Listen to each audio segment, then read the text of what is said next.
Okay, guys, I'm actually pretty curious about this. I was scrolling on TikTok and I saw like a really interesting point that Neil deGrasse Tyson, I don't even know how to say his name. I think I would at this point.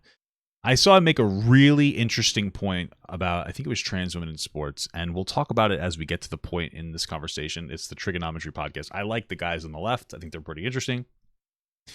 I saw them last when I saw them having a conversation with Pearl, and I like Neil. I think that they're both interesting.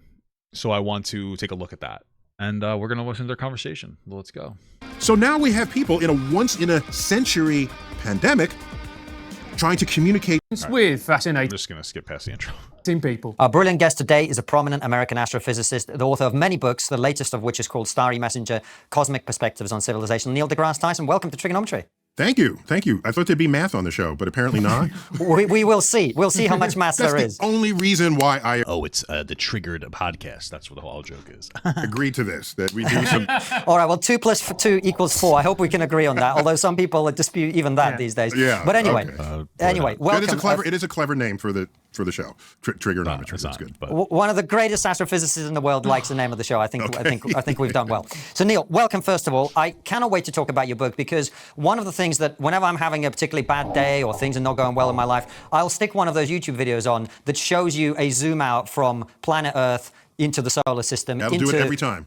Into the Milky Way and on and on. And I think that cosmic perspective on life is a really powerful thing. Before we get into that and some of the more controversial stuff that you've been saying lately, let's talk briefly about your career today. Who are you? How are you where you are? What has been the journey through life? He's that a leads smart you to be sitting dude. here talking to us. Did I say something controversial? Well, we'll find out. I'm just We'll offering find out. I'm assuming it's going to be like trans people in sports or something. points of view. Okay. That's controversial nowadays. I don't know if you know but it shouldn't be, really, I'm thinking. Agreed. But okay. So your opening question is... Who are you? What's been a journey through life? Oh, pretty vague. Okay. I was interested in the universe from age 9, dating back to a first visit to my local planetarium. I grew up in New York City, so my local planetarium is the Hayden Planetarium, where I now happen to also serve as director. And going on now 27th year, I think, as director. So it's one of these hometown kid does good, but in New York City, the city's too large, no one cares. So that story doesn't resonate the way it might if it was actually a small town. One thing about a planetarium in a city is, and this is surely true for London, where the planetarium might be your only access to the night sky.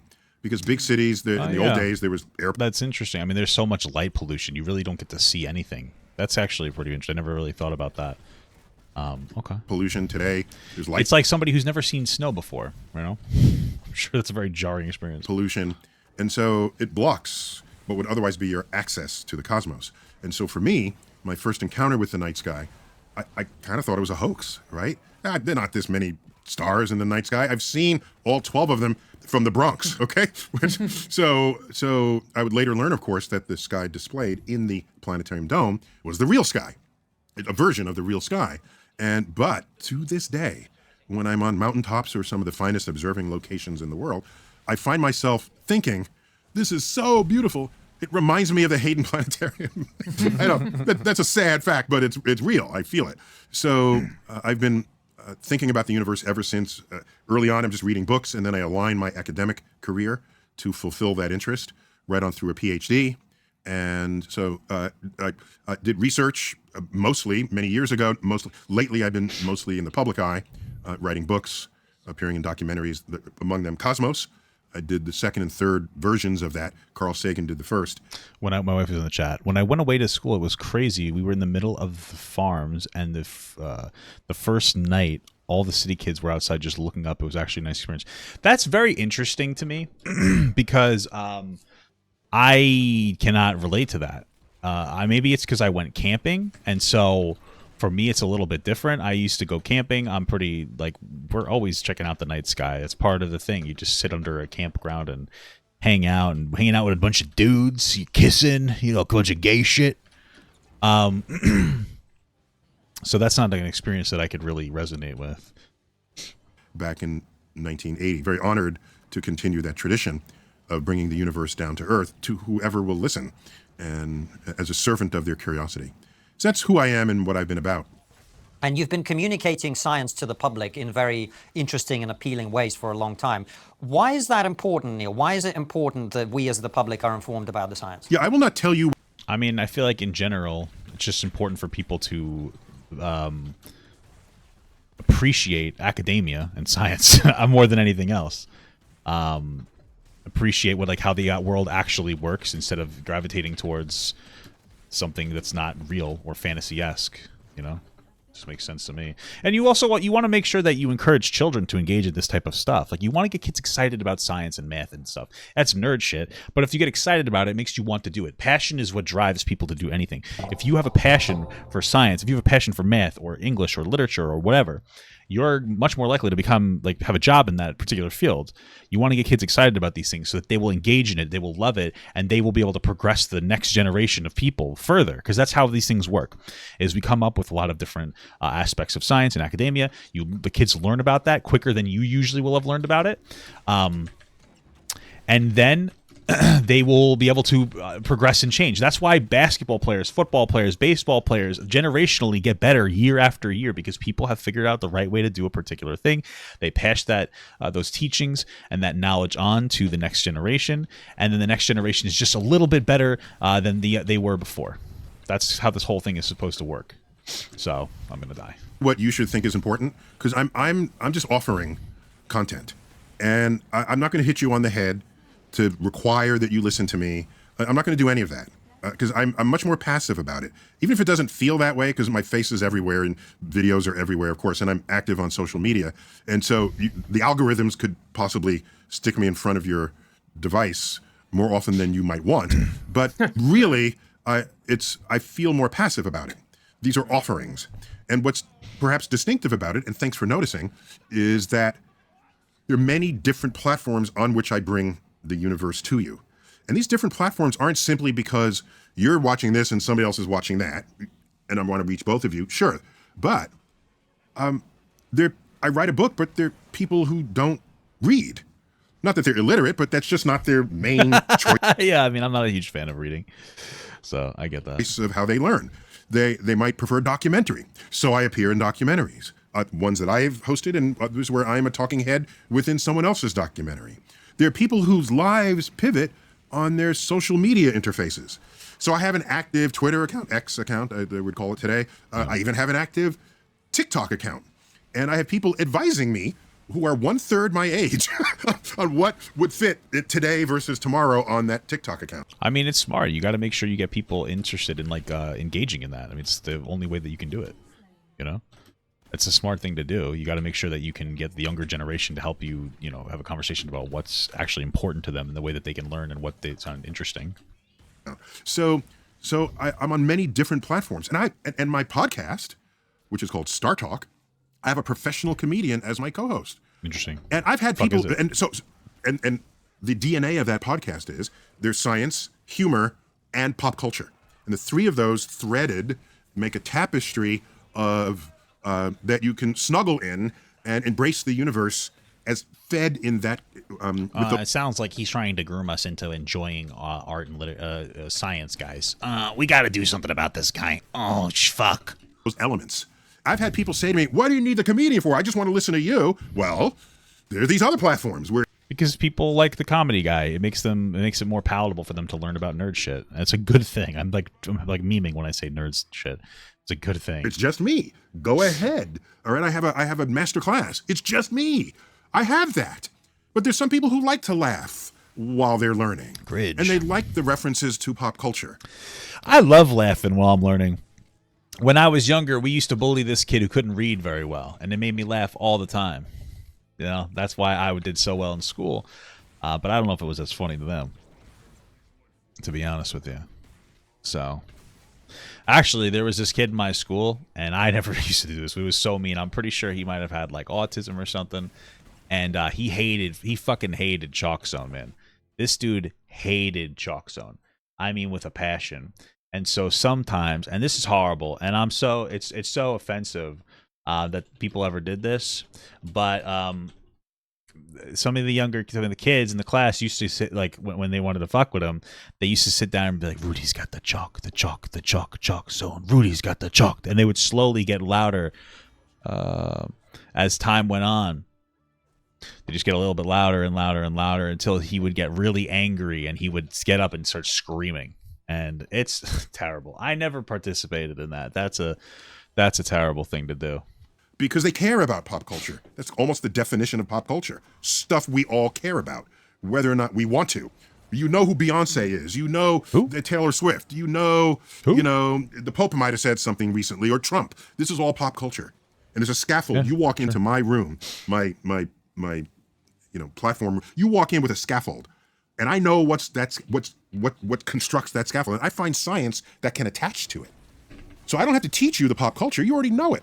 But did you know that if you apply a little bit of astrophysics to the Barbie movie, Barbie Land finds itself in the Florida Keys? Did you know that? Okay. I calculated that and posted that. That's pop culture. It's actually real science and a little bit of geography related to it. So my energy is shared on all these platforms. And if you don't want to listen, I'm not going to force you. It's just there for your taking. No. Keep watching. We need the algorithmic engagement. Keep watching. You must watch this. Neil, I think you do a hugely important job, which is essentially being the public face of your discipline. Post-pandemic, do you think that science has taken a battering in that people have lost a little bit of faith in scientists as a result of, things that people said? For instance, that people were saying, well, if you take the vaccine, it means that you can't pass it on, the virus, and then that turned out. Were people really saying that? I mean, I don't know. Were people really saying if you take the vaccine, you can't pass it on? I don't remember that. Maybe they were. I mean, I guess if they said that, I always just was like, yeah, I know that's that's not how vaccines work necessarily. It just means that there's like a significantly reduced chance of it getting passed on and being less of an issue. Like, I've always understood that. Like, were they really like, yeah, no, you won't get it. You'll be fucking totally fine. That's not how things work. But the thing is that this is the thing, is people were already like anti-mask from the start because they just didn't want to wear a fucking mask, and then they decided to make up science against it. And like, that's just a reality. People were like, they were just like, I don't want to wear a mask. It's fucking fake. That's how people were engaging. And yeah, like you said, new science changes frequently because it's new science. We're just engaging in this. It's trial and error. New vaccine, we need to have an understanding of it. That not to be true. Now, obviously, I'm not asking you to comment on that, but just, do you think that people are now just a little bit more skeptical of scientists, a little bit more untrusting? Maybe. I mean, not for nothing, but I don't know. I don't think people are more skeptical of science nowadays. I think people have always been skeptical of science, especially a very religious society that values non-science over reality. Generally speaking, that like advocates for things like creationism and whatnot over, like scientific method. And we just saw a really big opportunity, or we just had a really big instance of, I guess science playing a massive role in our lives in a different way, right? Like, I think that was a big part of it. We before the coronavirus, there wasn't, like, science is obviously always important, but the coronavirus put something so front and center into us that it was like, oh man, we've seen I think it was less, people trust the scientists more. I think it's less that people don't trust scientists and more that people never trusted them in the first place, and now we have like an opportunity to really see it. So there are a couple of loose edges there. So let me explore that with you. All right. So first, no single scientist ever communicates the truth unless they are communicating a consensus of observations that have been made. And unfortunately, I don't have a better word than consensus to use in that sentence, because typically when we hear the word consensus, it relates to a shared opinion about something. In science, it's not about opinions, it's about the results of experiments. And if you have a set of experiments, most of which lean in this direction instead of that direction, it's like, hey, we're onto something here. And I'm going to go with the consensus of those observations and experiments. And they have nothing to do with the individual. Okay? So what's curious to me is we live in an era where you can channel surf on YouTube. Is that what it's called? Just surf on YouTube. They're not channels, I guess. You surf on YouTube and you land on somebody who says, the mainstream thinks this is true. The establishment thinks this, but here's the actual truth. You're all in on that. Okay, no, but why? That is true. There is more of an opportunity for charismatic figures to pretend that they know the truth of the world because they're so skeptical of everything, but they take their skepticism as a fact. That's definitely true. You know, there is something to criticize about mainstream media, 1,000%. Of course, mainstream media. I don't think that they necessarily lie to people, but they sensationalize in a way that communicates a non-truth to a lot of people who don't know how to read between the lines, and it erodes the trust that people have for those institutions. And it's given the rise of alternative media sources, and I get that. But I don't think that. But these alternative media sources are often not particularly intelligent. Like let me be clear. They're intelligent, but they don't really know what the fuck they're talking about. They tend to just be so skeptical, and they kind of play on a life experience that we all have. Like, oh man, do you remember when this bad thing happened? Like, aren't all these things bad? You know? Are you all in on that? And there's something about the lone genius that we wanna snuggle up to them rather than the faceless establishment, because that person is speaking passionately. Sure. And our response to fellow humans speaking passionately is well known in the advertising industry. True. They could just show you a bar chart of why their product is better than everybody else's. But no, they have a person saying, I use this and it changed my life and it'll change your life too. That's what you listen to. We're blind to the statistical representation of reality. And we're human, and do I complain about that or just try to navigate that? I don't know. I do know we're not very good at thinking statistically about the world. Okay? And if we were better at it, no one would play the lottery. Okay? Just That's true. let's understand that. All right. Well, it's because those people, usually people who play the lottery are dumb. Like, I'm not trying to be rude, but it is literally a poverty tax. It's for fucking people who think they're gonna win. And we have people. And I mean, I do scratch offs every once in a while for like Christmas. It's like a fun gift, but you know you're throwing your money away. But for a lot of people, they're like, nah, I think I got this one. All I gotta do is rub my balls 3 times, you know, and they engage in some kind of ridiculous ritual. Who exploit this ignorance. But you know what they say. 99% of big winners quit just before that big win. You know what I mean? Just right before that big win. You know what I'm saying? I mean, if you think about it, you're due for it. You're due for that big fucking win, baby. Exquisitely, and they're called casino owners, okay? They're exploiting the fact that humans fundamentally do not understand probability and statistics, okay? So that's an education problem, and that gap manifests in adulthood with our susceptibility to others who do know the statistics, who then exploit your ignorance of it. That's my first point. Another loose edge is we have institutions and people representing institutions where science research is conducted, okay, or conducted under their auspices. The National Academy of Sciences in the United States, the National Institutes of Health. And the UK surely has corresponding agencies to this. Here's a problem. How well do they know how to communicate? Okay? It's actually funny. Wait, that's actually so smart. Nerds don't know how to communicate with the average person. That's actually so true. That's so funny. That's funnier than I thought it was going to be. Yeah, that's an interesting point. I never thought about that. That scientists and nerds and shit, they spend so much time understanding their field that they don't necessarily understand people. And so they might be right about everything, but how do you communicate that to somebody? Because when I imagine that if you're an intelligent person and you're like very academic, you know, let's say you're a very intelligent doctor, you're probably spending most of your time talking to other doctors, other people who understand everything that you're saying. So like you could sit here and you can reference a particular very intelligent term that has to do with a very specific aspect of whatever field you're in, and they know exactly what you're talking about. But if you said that to an average person, they don't. And so you have to get them there. But to get them there, you have to climb a ladder. And in order to climb that ladder, you got to climb each rung. And it's like, you have to explain each rung of that ladder. And it's like, how do you do that? I imagine that might be very difficult for people because on top of that, people aren't all teachers.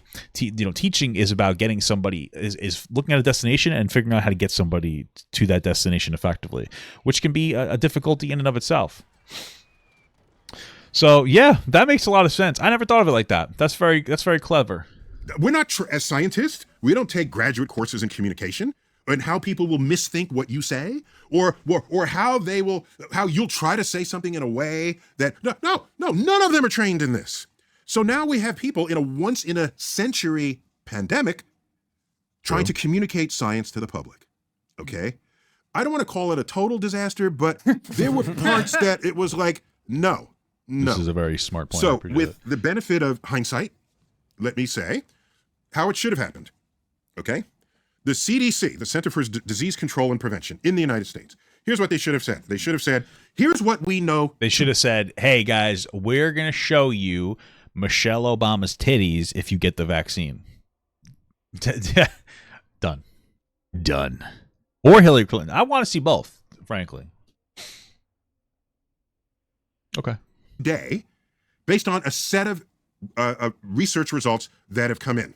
Okay? And you don't focus on one researcher. There's the ensemble. Okay? Here's what we know. And based on this, we recommend that. Okay? Based on this, we recommend that. We will update you weekly on what we have learned because this is a hot area of research. And as research comes in, if it continues to reinforce these results, we will continue to urge you do these things. Sure. If we find research that does not completely agree with that, we will tell you that. And I think that what he's saying is 1,000% correct, and but it is kind of interesting if you think about it, because the reality is that the government doesn't think that people are smart enough to hear that, and they probably aren't. The government probably doesn't think that people are smart enough to hear, like, hey, listen, this is a very new science. It's a new virus. We have to deal with it. We're based on all of our research and data. We're doing the best that we can, and we're doing the right thing. But things could change every single day because that's just how science in general works, but modern science. But they don't communicate to people like that. So they dumb it down and say, you need to get this vaccine will fucking cure the world, right? So then it turns into one of those things rather than saying, like, this is objectively, based on all of our data, this is the right way to go, and things will update. The vaccine will get better, better protocols will happen, engage this. I feel like if we can condition people in a positive way, which to me is, let's start talking to people like they're the people, right?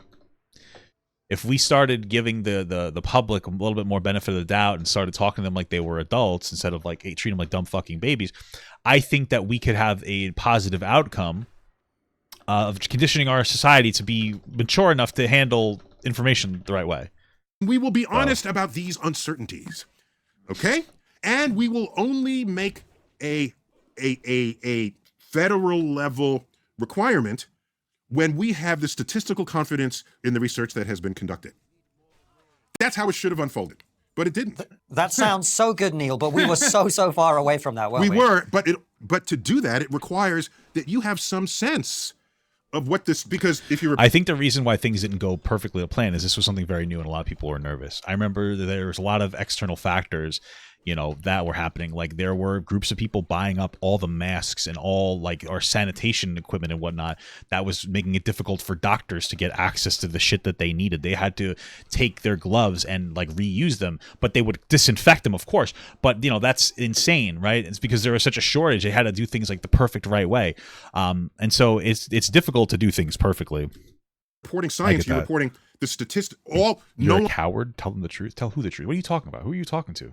What the fuck are you saying? Are you okay? No scientist will ever say, this is a certainty and this is totally, they'll say, this. We have a 98%, a 95%, because we have statistical measures of the results we get. That is the currency of our communication in any scientific journal. So the person reporting this should not say, we are certain of this. They should say, our data show that is a 95% likelihood of this being true. Okay? Now you have to ask yourself, if you're about to cross a bridge that was just built and 95% of random engineers you come up to and say, tell me about this bridge, they'll say, it's going to collapse with the first truck that goes over it and you'll be dead because there's a long drop. But 5% of the engineers say, no, you'll be fine. What are you going to do? I'm going with the 95% of the engineers because there will always be outliers. Yeah. Always. That's why. Well, I could understand why someone would get like really afraid and be like, oh, well, you're telling me not to drive on this bridge. I'll take it like an alternative method. I can understand why people would be that afraid of that. Why one person, one research result is not the thing. And you had people in the outlier part of the statistics posting YouTube statements that, no, I've done my research and this is all bullshit. You should listen to the problem is, it's not even that they're outlier researchers. It's that people are like making up their own information. They were just like, nah. Like it's not, it doesn't exist. They're just making shit up because of the way that, like, the reality is a lot of people will tend to give advice based on the way that they feel about something, and people were sitting there and they were feeling like they didn't want to wear the mask, so the masks were bad. That was the entire thing, and they would come up with ridiculous, dumb bullshit to justify their hatred of that thing, because like, oh, it's uncomfortable, I can't breathe as well. It's like, okay, like, yeah, no shit, that's just life, get over it.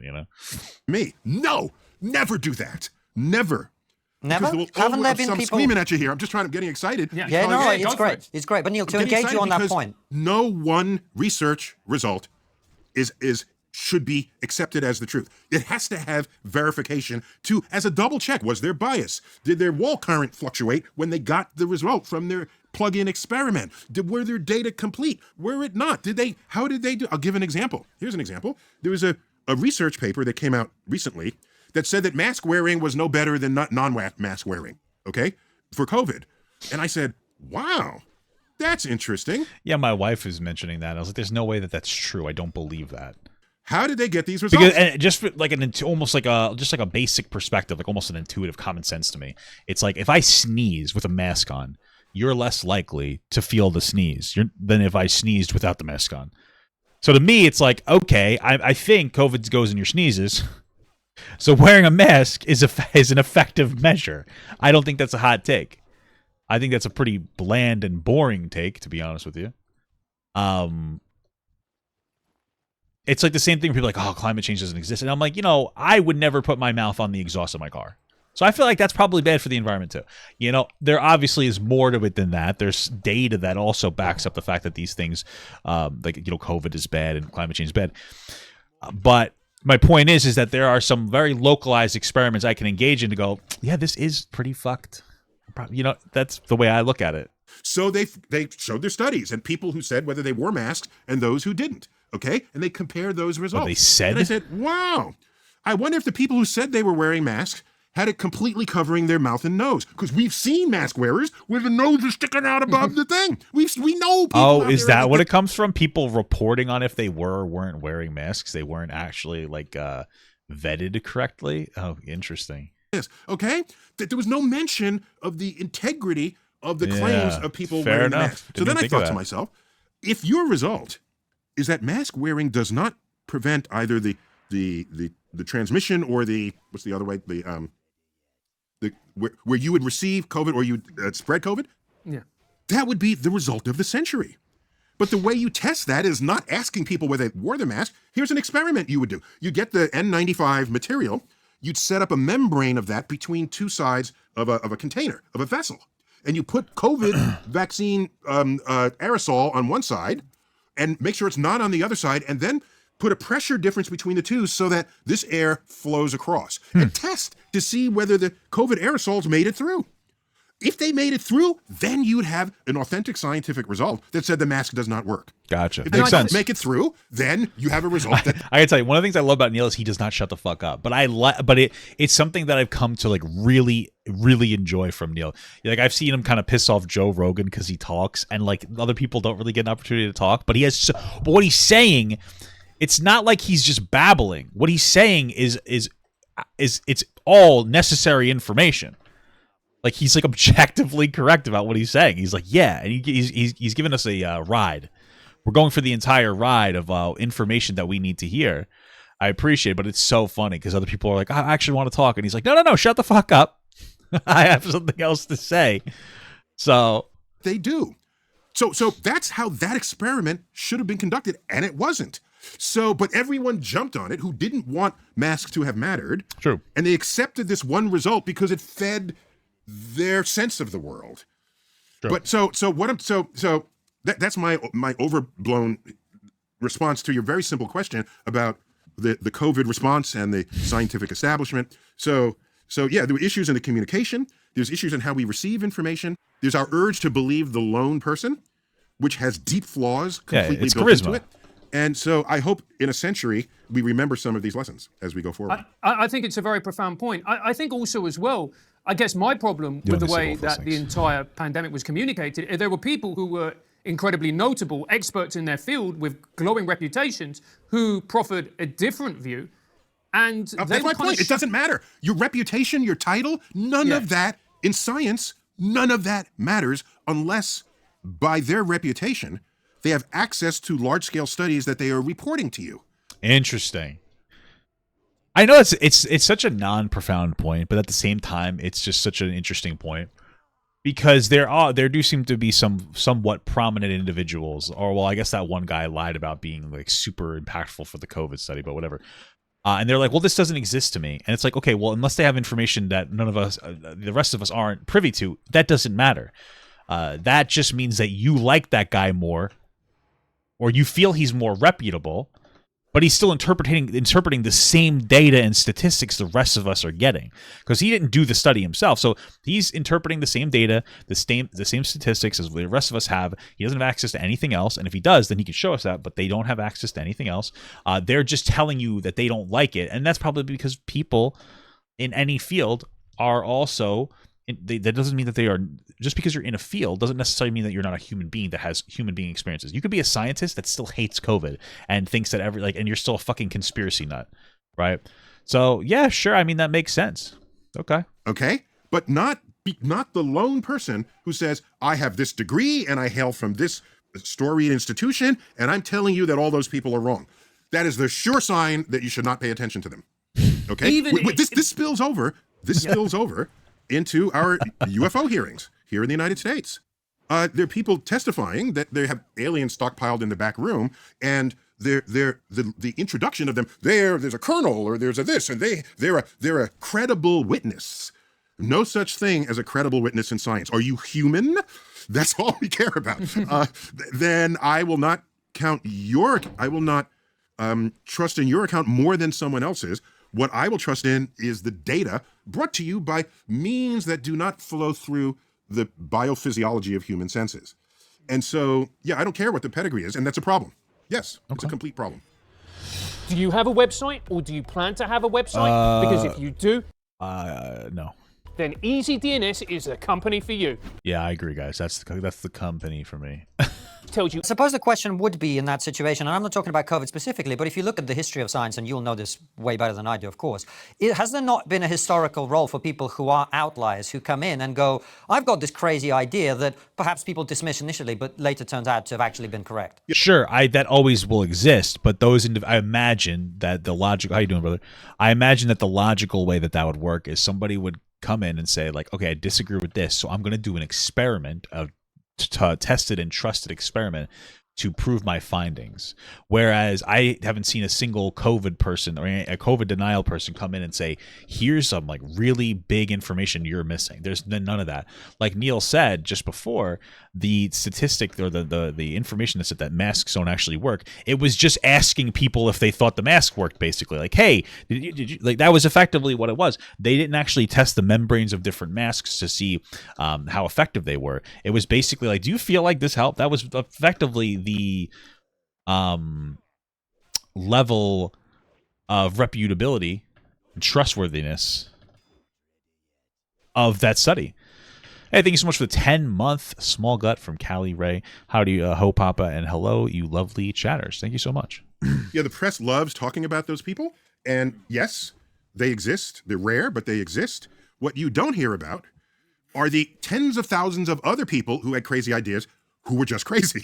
Right. That's fair too. There are no books about them overcoming the resistance of the establishment. Nobody writes about them because they were just plumb wrong. Okay, so the one person who's right against an establishment is one in, I would say, 10,000.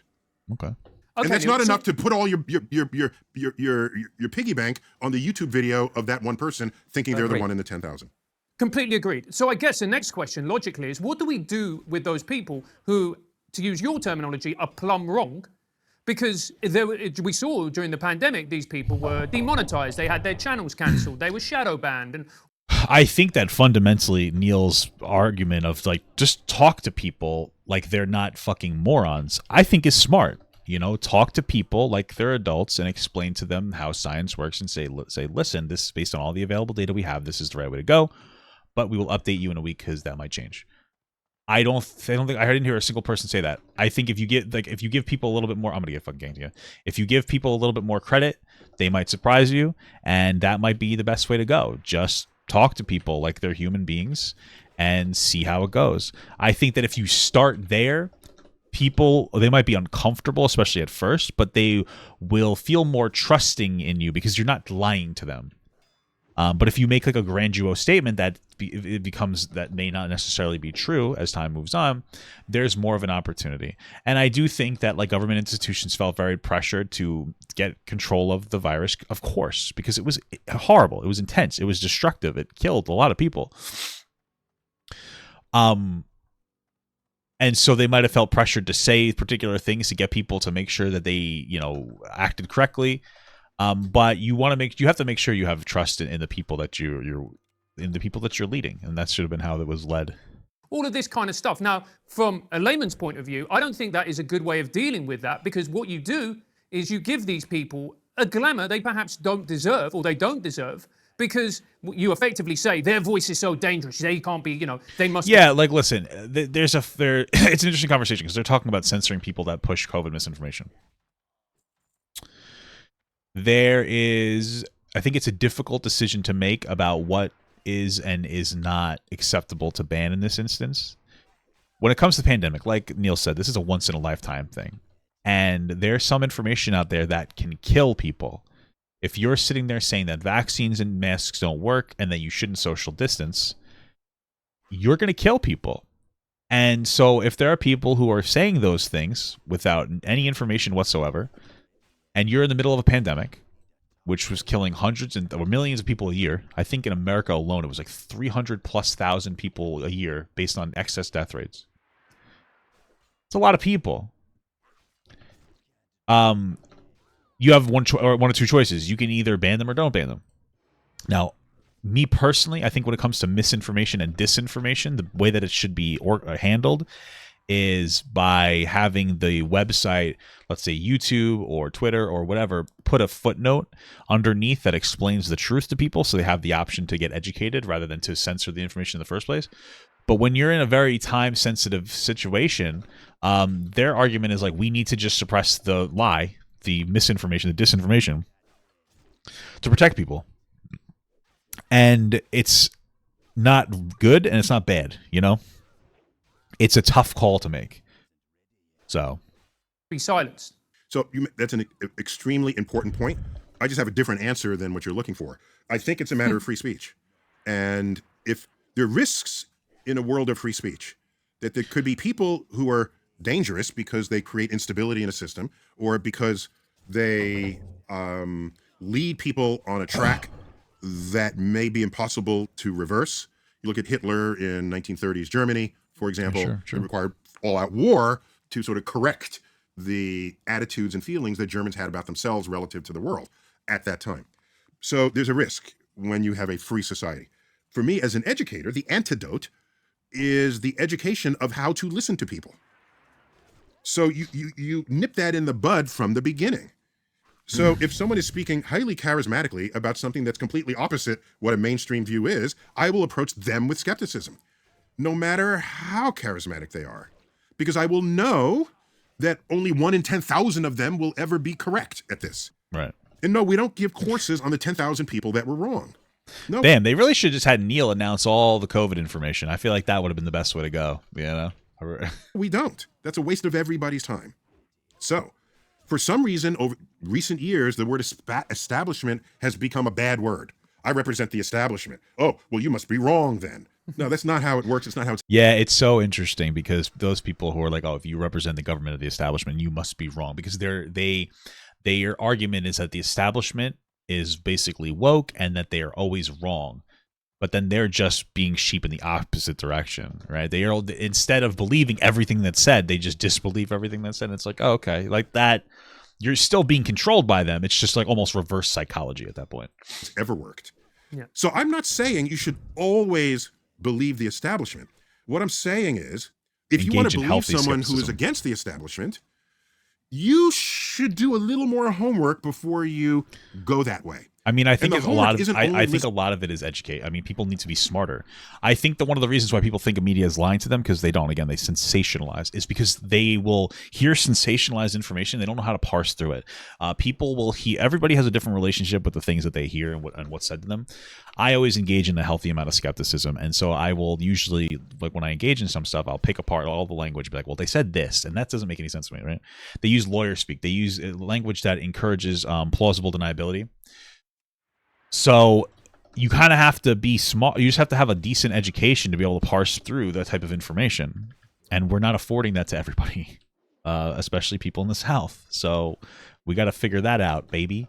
And it's unfortunate because now people are like, oh my God, education is basically indoctrination. Like now some conservatives are just really going fucking insane. It's getting rather intense. It's becoming something. Listening to what they are telling you. It's looking into the establishment and find out why there's an establishment view to begin with. And the establishment view is not from authorities on high. No, it's the consensus of research conducted by hardworking scientists in a lab whose name you've never heard of. True. Tell me his name. It's a very profound point. But moving on, you must be really excited at the moment. For instance, when we look at things like space travel, when we're looking at the achievements of India landing on the moon, if we look at SpaceX, it's a really exciting time, isn't it, to be an astrophysicist in particular? So I have two answers. The first answer is yes. I wonder. I know this is a weird thing, but I guess how important is space travel? You know, I guess it could possibly give us the opportunity to travel off world in case we drain this world of resources and potentially terraform other planets. You know, I know that sounds very science fiction-esque, but I also feel like, shouldn't we get our shit together where we are now? You know, shouldn't we deal with our shit here first before we start exploring other places? But then I guess when you on the quest for technology, you also develop other things like, you know, even weaponry that could potentially make things easier for you. I don't know, or different advancements in different fields. I don't know. In case there's an alien invasion, dude, we got to figure out like anti-alien guns. You know what I mean? Look forward to space becoming our backyard, which the space tourism, you know, we're witnessing the birth of an entire industry. I guess part of it is it'd be fun if it stayed healthy or continued. You know, there'll be fits and starts, of course, but man. Like if I'm older and there's like space travel that's very available to most people, I'm probably not gonna do it. I'm gonna be like, I'm gonna pass, son. My kids will do it, and I'll be like that boomer that's like, nah, that's not for me. That's not for me, Junior. You know, I'd enjoy taking a space vacation one day, and if you are concerned about its expense, maybe the expense will come down. It did with cell phones. For example, you may remember the film Wall Street, 1987, and there's Michael Douglas. Right? He's on the beach in the Hamptons, a wealthy part of New York, and he has a shoulder-mounted cell phone. And I remember just how old I am. I remember looking at that and saying, wow, I wish I was rich, so I had a phone like that. And so industries become truly healthy and grabbing other planets' resources so we don't use our own. Yeah, okay, that makes sense. Sure. And the people who make the products become wealthy when they commoditize it. If you only sell items to rich people, okay, I guess you can make a living off of it, but you don't transform the world doing that. When that became a cell phone that we all carried, and then of course a smartphone, there's 6 billion smartphones in the world today. Now you have a commoditized item. So perhaps one day space travel will become that. I don't know. But the day it does, I would look forward to that. So the day that Disney implements space travel is the day that I will space travel. The newest ride, I'll be like 80 by then. I don't even think I'm going to live that long. You know, so I don't care. I may be 65 and I do well. I have a wife that I love. I make money and make kids. That sounds fine to me. You know, that's my second answer to you is, and I devote an entire chapter on this idea in the book. It's called Exploration and Discovery. In the last 150 years or so, we have been experiencing an exponential growth in science and technology. Okay. So I'll take your comment. I'll go back to the year 1900 and offer you a corresponding comment uttered by someone in that year. Okay? The head of the New York Central Railroad, when asked, what would life be like in the year 2000? Because people do that when you hit these time milestones, right? 1900, 2000. And he'd seen steamships cross the ocean, the railroads crossing the nation, blimps. And he says, I can scarcely imagine that advances in transportation in the 20th century will be as great as those were in the 19th. That has to be the most boneheaded comment ever made. Kind of based, though, because our transportation system in America is fucking abysmal dog shit. So kind of a little bit based. He's thinking he's living in special times. When you're on an exponential growth curve, the title of your show is Triggernometry, so I'm going to put in some math. When you're on an exponential growth curve, it looks like all the greatest results happened just in your recent years. What you don't know is everywhere on an exponential growth feels like that. If it was 1960, you'd be saying, what a time to be alive. We broke the sound barrier. That's true. When I was growing up, there was fucking computer games and shit, and now I'm like, there's VR. I'm like, holy fuck, I'm getting scared by fucking Freddy Fazbear in real life. I got to turn the goddamn game. It's too real for me. Goddamn Freddy Fazbear in my goddamn face. I turned to take the thing off. He's not there, but is he? Is he spiritually still right where he was? Is he just always one step away from attacking me? If I put that thing back on, is he just going to be able to continue his course? And one day am I going to fall asleep and somehow drift into a different consciousness or a different something? And, I don't know.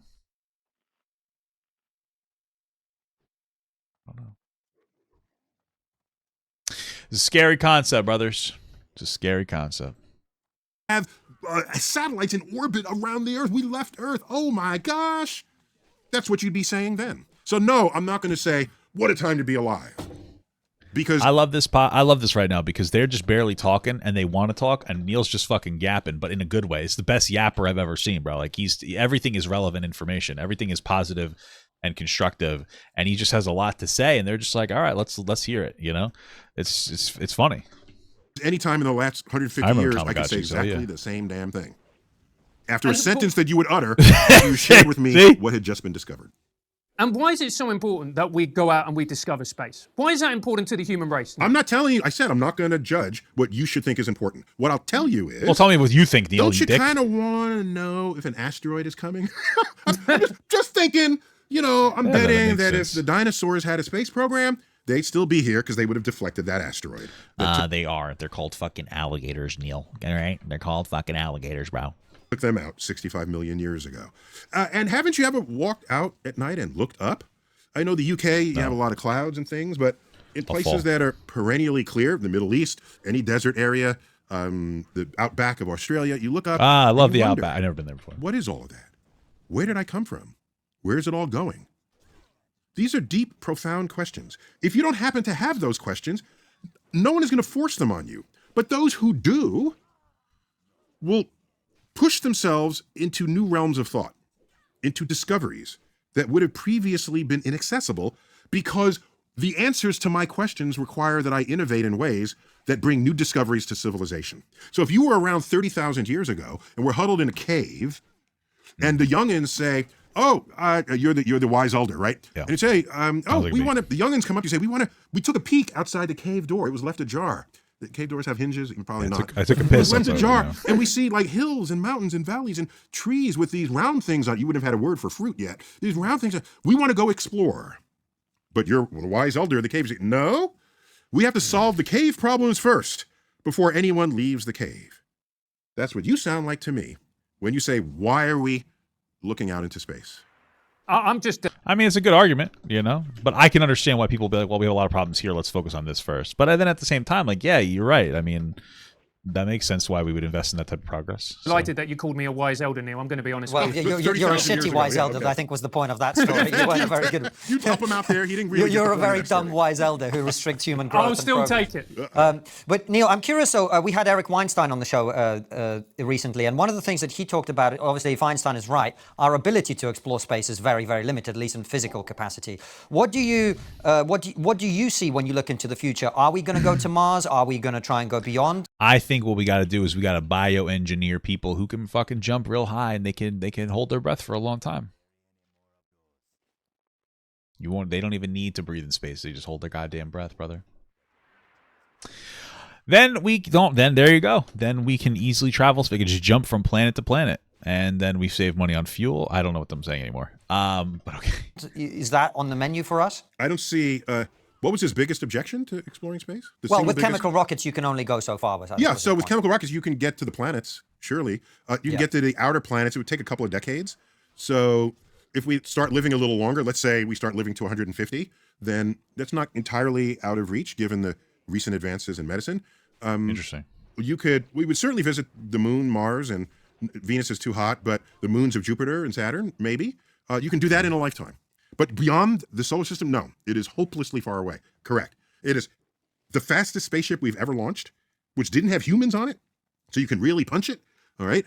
If you aim that to the nearest star, it would take 50,000 years to get there. Yeah. Sounds like I could get there. I could do it faster, though. So sounds more like a skill issue to me. Human physiology is hopelessly out of match with traveling among the stars unless Among us. we understand wormholes or something that enables transportation that is beyond anybody's vision right now.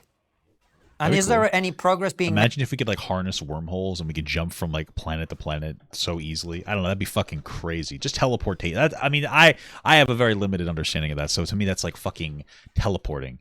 We learned how to fucking teleport. That'd be wild. You could just teleport from planet to planet. I could teleport from to Disney, to the supermarket, maybe even to the bathroom.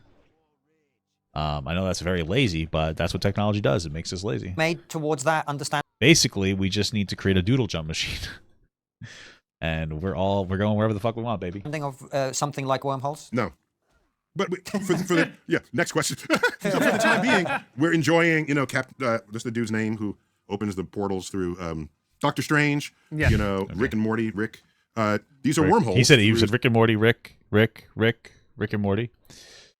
The last sounds that his wife heard before she would get hit. So terrible. So sad. Space and time. For the moment, we embrace them through our science fiction. But we are hopelessly... To master wormholes, we would need some form of negative gravity, some negative matter that has the opposite of gravity to pry open a wormhole and keep it. So we don't... No, we're far away from that. It's not even on the drawing board.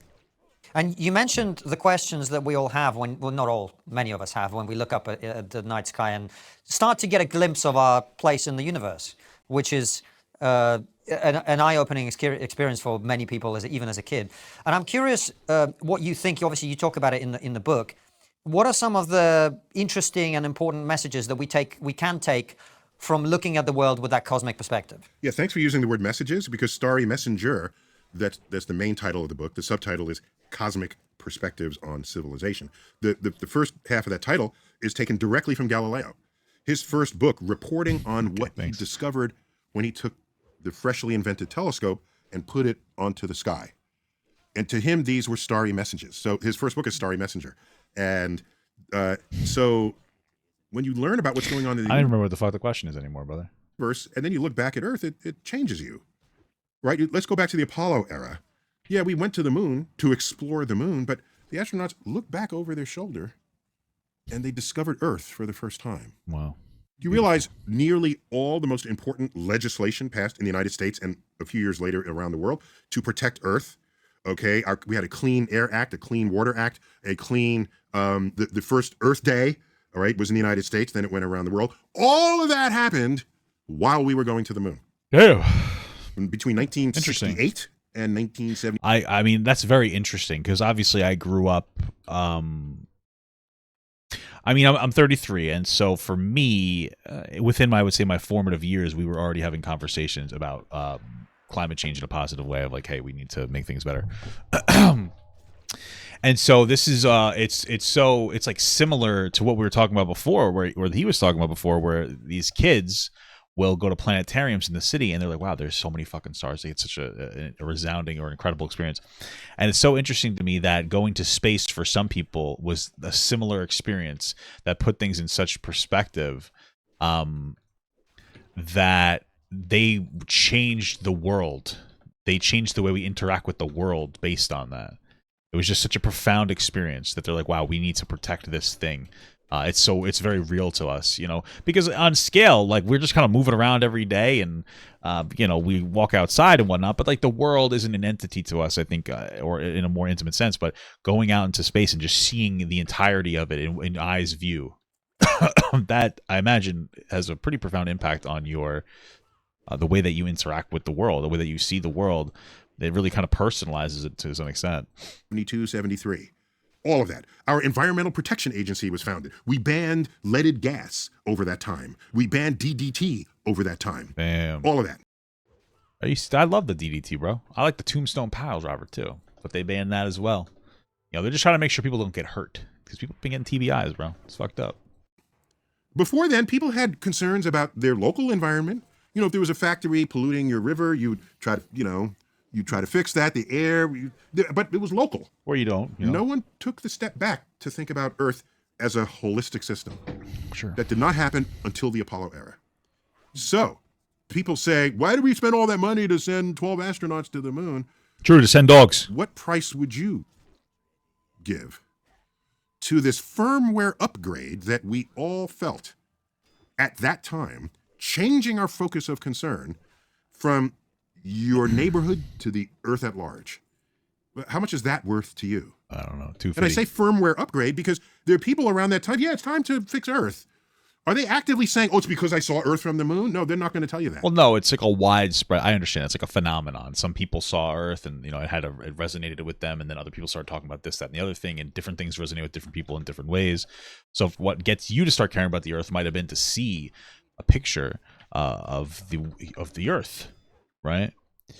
And then other people, something else might resonate with them more, than anything else. So that's why I think it was a firmware upgrade, because everybody felt it at the same time. It's such a profound point, Neil, because when I talk to people who were alive during the moon landings, even if they didn't take that from it, they took from it a sense that anything is possible. So that was one. Well, very important. Thanks for mentioning that. So I don't know how old you guys are, but I remember an active rejoinder to the problems of the world was, if we can put a man on the moon, we should be able to feed the population. Okay? So that was the measure of accomplishing something hard. Now, I have an unsatisfactory answer for you on that. Maybe going to the moon is easier than solving poverty. Probably. Have you considered that? I mean, obviously, we went to the moon. We haven't solved poverty, so he's kind of right. True. Just because it involves learning that takes place in classes that you didn't take, that other people took, that maybe you judged was hard, maybe social problems are harder than physics problems Probably. to solve. Just maybe. Let me put that out there. Well, that's a very interesting point on which to come on to the issues that I said you'd made controversial remarks on. We'll find out how controversial they are. But we have recently had Richard Dawkins on the show, and everyone now is obsessed with the trans issue. Everyone's talking about it. Everyone gets asked questions about it. Okay. And I know you and Richard have sparred. I remember watching it. Yes, people are obsessed with trans issues. That's a perfect way to put it, because it is just so bizarre. It's such a small percentage of the population, and it seems like the only thing that the Republican Party can talk about. It's actually obsessive. Between the two of you for 20 years ago. You're a professor of the public understanding of science, not professor of delivering truth to the public. And these are two different exercises. One of them is you put the truth out there, and like you said, they either buy your book or they don't. Well, that's not being an educator. That's just putting it out there. Being an educator is not only getting the truth right, but there's got to be an act of persuasion in there as well. And persuasion isn't always, here's the facts, you're either an idiot or you're not. It's here are the facts, and here is a sensitivity to your state of mind, and it's the facts plus the sensitivity, when convolved together, creates impact. And I worry. Neil is such a smart dude. It's crazy. This guy is actually very intelligent, and as I become, I feel like as I become more intelligent, I understand more of what he's saying. I remember when I first started engaging with him, like maybe it's a year or two ago, I thought he was so dumb. I saw him talk to Ben Shapiro. And now I'm like, everything he's saying makes sense, But he's 100% correct. There are people who are incredible at anything. It doesn't matter. It could be a sport. It could be math. It could be anything. But they don't know how to teach because they don't know how to get into somebody's mind and figure out what connects with them and then take advantage of that space and filter information through it. And which is so important, It's just so important. That you're the guys. Thank you. Just shut the fuck up, dude. He's very socially intelligent, because you'd expect him also to not be particularly socially intelligent. He was just saying before, people who tend to be very, I guess you'd say, scientifically intelligent or traditionally intelligent, we'll say, they don't tend to communicate particularly amazingly necessarily. But he does a pretty good job, I think, of doing that for the most part. But he does explain things in a very weird way. Maybe sometimes it comes off as nonsensical. So maybe he's not the best communicator, but I get what he's saying. It's very interesting. Maybe I just wasn't. My ears weren't open. I was hearing it, but I wasn't listening. methods and your how articulately barbed you. I think the first thing that Neil ever introduced to me that I didn't understand, and now I do understand, was the concept of rhetoric behind facts, I guess you could say. People will ask you or portray information that's factual, but they'll have something attached to it that might be like negative in some capacity. And I think it was like the first time I started engaging with like, well, why are you saying that? Why are you bringing up this particular piece of information? Like, what is the point of what you're saying? What are you trying to communicate to people without communicating it? Because people will do stuff like that with information all the time, like racists, for instance. They'll tell you that there's a disproportionate amount of crime in black communities. Well, that's a factual statement in America, right? But why are you bringing up that fact? You could be bringing up that fact because you want to have an educated conversation about the way that different systemic or different systems have a negative impact on the world. Or you might just be bringing that up to be disparaging of black people to try to break them down, right? And I think really Neil was the first person to ever introduce that concept to me, which I find interesting. It's a very interesting concept of like, well, why are you saying this? What is the motive behind those words? Are you well-intentioned, or are you trying to weaponize facts to push feelings? So Can be ends up simply being ineffective when you have much more power of influence than what is currently reflected in your output. I gratefully accept the rebuke. Just one anecdote to show that I'm not the worst in this thing.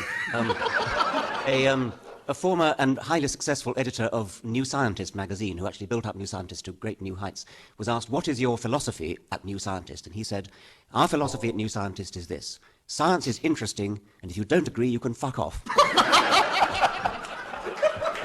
There's a bunch of nerds making jokes at each other. Rebuking him actually for not being gentle enough in the way that he communicates. Yeah, because science. he's Brit trained, and a well-trained Brit has full access to every word in the dictionary, and his sentences come out perfectly barbed when he needs them to be. And I chastised him for not having a gentler, kindler approach. I remember that. Yeah. I remember that. And fair. I'm pleased to report that I think you would. I think that's fair, and I think that there's something to be said about how unintelligent it can be, emotionally unintelligent it can be, to have the ability and capacity to communicate with somebody, but not do that. And in this case, somebody that's really smart, that might have a much better vocabulary than the majority of people, having a conversation with somebody that's like average, and continuing to use words or phrases or ideas that go over their head when they know that they don't have to, because their primary goal isn't to communicate. Obviously, in this case, their primary goal is to show superiority in some case. And there's something, I think, very emotionally intelligent about communicating with people. And maybe it's not even the primary motivation. It might not even be to be disparaging. It might to be the primary motivation might be to not feel unintelligent. So I think that there are people who might feel self-conscious about, quote unquote, dumbing down their language, because then it's like, well, then people think I'm dumb, right? But communication is really effective. I worked with people, very hard workers that were very good at their jobs, that like they were from other countries. They were like, they just came over to work and they worked really hard. And there was a communication barrier sometimes in the way that I would speak. And so I would try to speak in a way that was easier to communicate. I never did condescendingly, and at the same time, they would have to do the same thing because they spoke fucking Spanish. So then they had to do the same thing with me. They had to speak in a way that because if they wanted to speak in the way that they understood, they would just speak Spanish to me. I wouldn't know what the fuck they're saying. Right. So, but there's I think a positive, I have to say, a power in doing that. So. Would find that Richard is mellowed with age. Okay, So thank you. I couldn't use age. I don't know if I had any effect on him at all. By the way, when I rebuked him then, it was the first time I'd ever met him.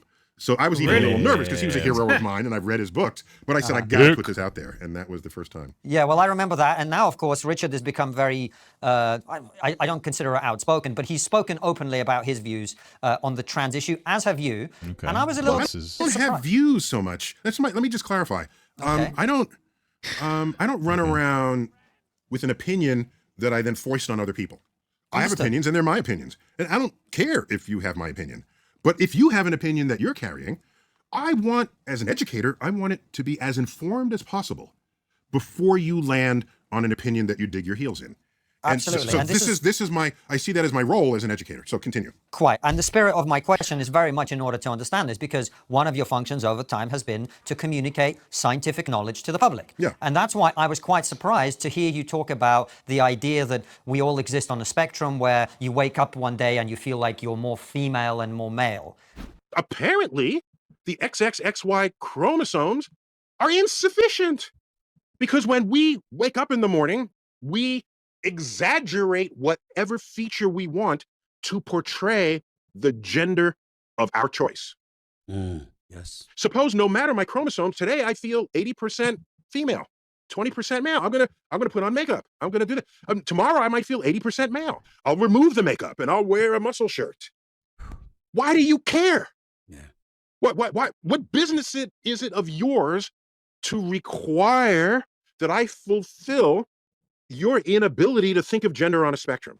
I hope I'm not That, I think this is funny because this is something that I've been casually thinking about on and off for maybe a year now.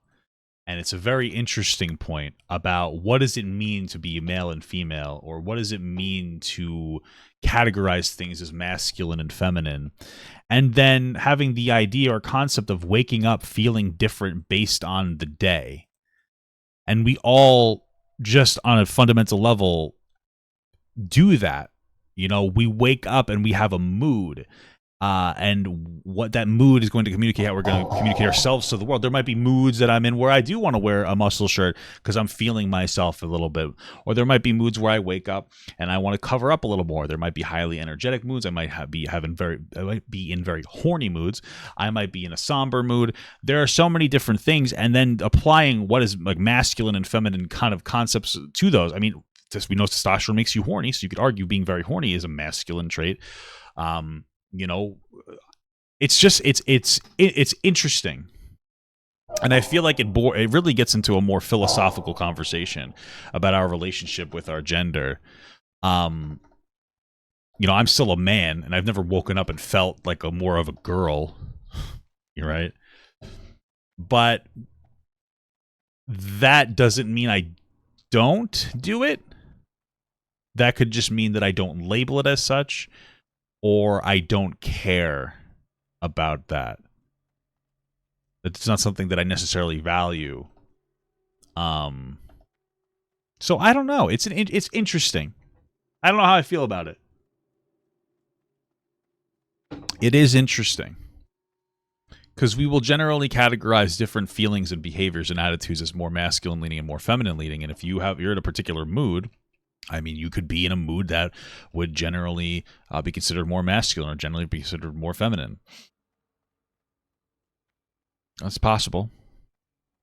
But I think that's almost like too deep for me. You know, like I don't even care, right? I don't necessarily give a shit about it, right? It's just interesting. Quoting you there. If I am, please correct me. Well, so let me say that it's not a misquote, but there's an entire setup before I even utter those words. Oh, I see. Please. That setup exists in the book, by the way. And Okay. but it's, as you know, it's very easy to clip something and then.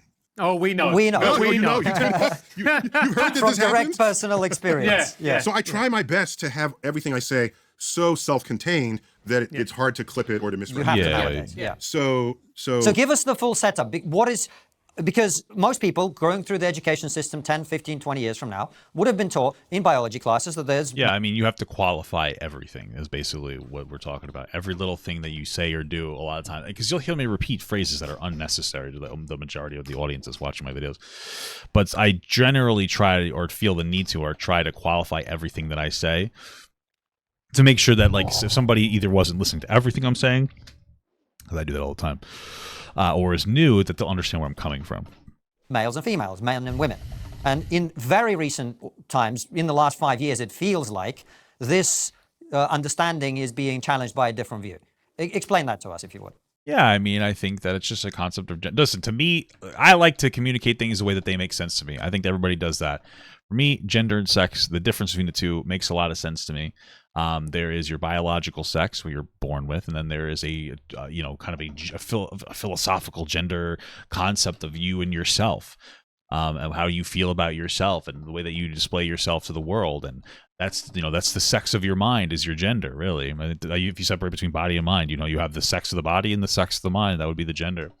And this isn't a new concept. We've always been talking about these concepts just in different ways. Again, philosophically, not to overuse a word, we've always talked about what it means to be a real man. You're not a real man if you don't do this. You are a real man if you do this. You're a real woman. You're a real woman if you do this. You're not a real woman if you do this. We've always had conversations about what it means to be a real woman and a real man. We're now just expanding upon that.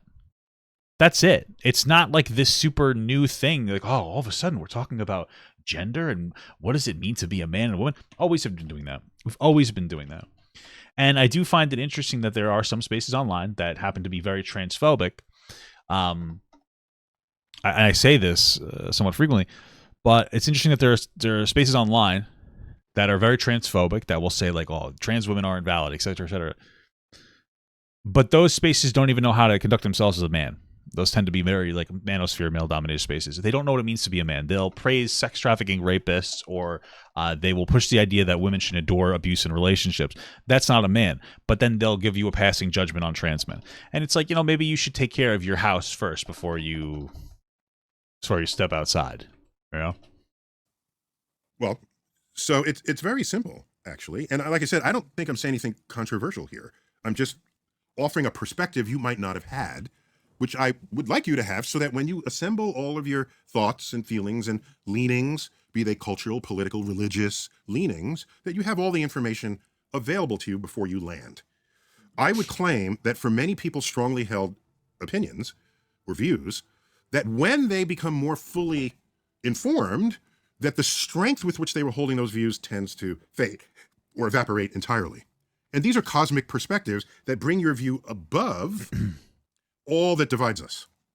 This is the power of a cosmic perspective, all right? And, there you are from space looking at Earth and you don't see any color-coded countries.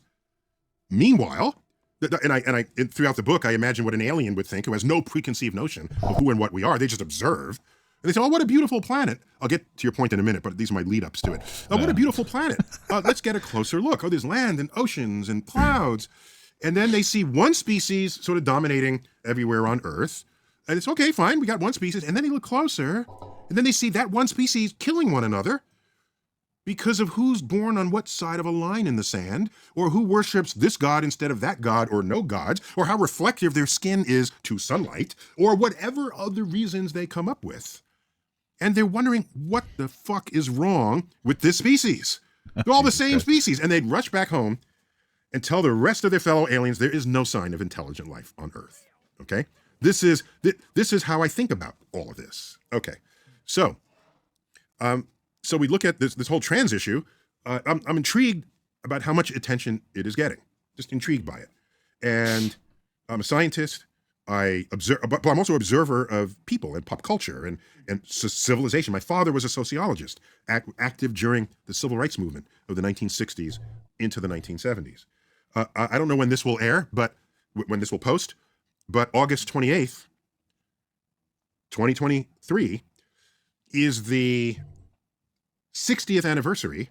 How fucking long ago did they do this? What the fuck? Of Martin Luther King's I Have a Dream speech.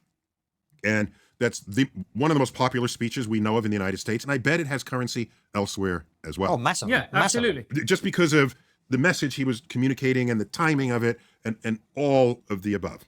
I'll have some postings related to that in my media channels. Anyhow, so let's back up. So I don't know all the founding documents of the modern UK, but I do know the ones of the United States. And they include things like the preamble to in our Declaration of Independence, and the preamble to the Constitution and the Constitution itself. Okay? Let me remind you, this was a document to get the hell away from England. Okay? Oh, we remember. Yeah, okay, yeah. Just, I don't know if you remember this. And let me just make it clear that the Constitution begins with the three words, we the people. Okay? We give power. There's a lot of context building here. To those who govern us, not the genetics of a royal line going back thousands of years. I feel like this is like a direct personal attack for absolutely no reason. Okay, so now what? Okay.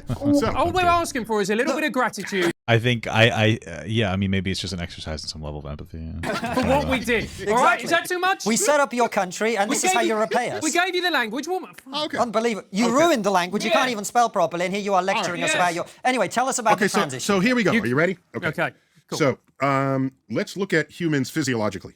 And then you have these chromosomes, all right? In most humans, high 90% humans, you're either XX or XY, okay? Chromosomes. And that defines your sex. Are you male or are you female, okay? So it's a binary biological representation of your sex. Okay? Sure.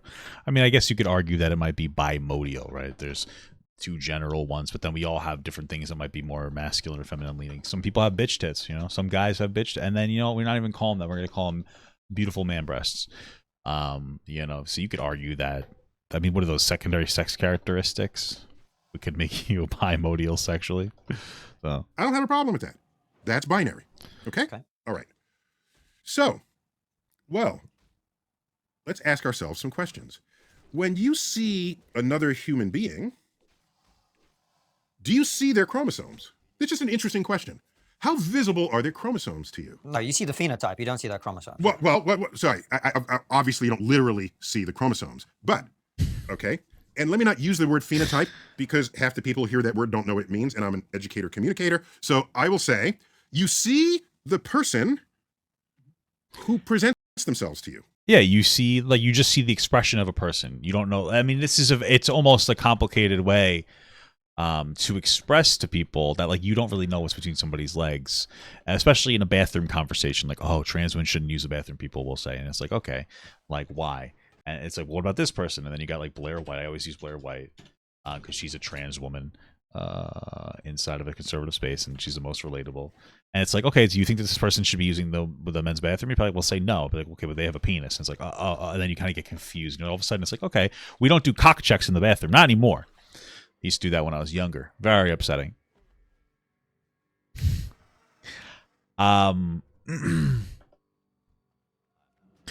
So yeah, you're really just seeing the expression of somebody to you, and now people are expressing themselves in interesting ways. I honestly think that, you know, gender dysphoria or no, not even gender dysphoria.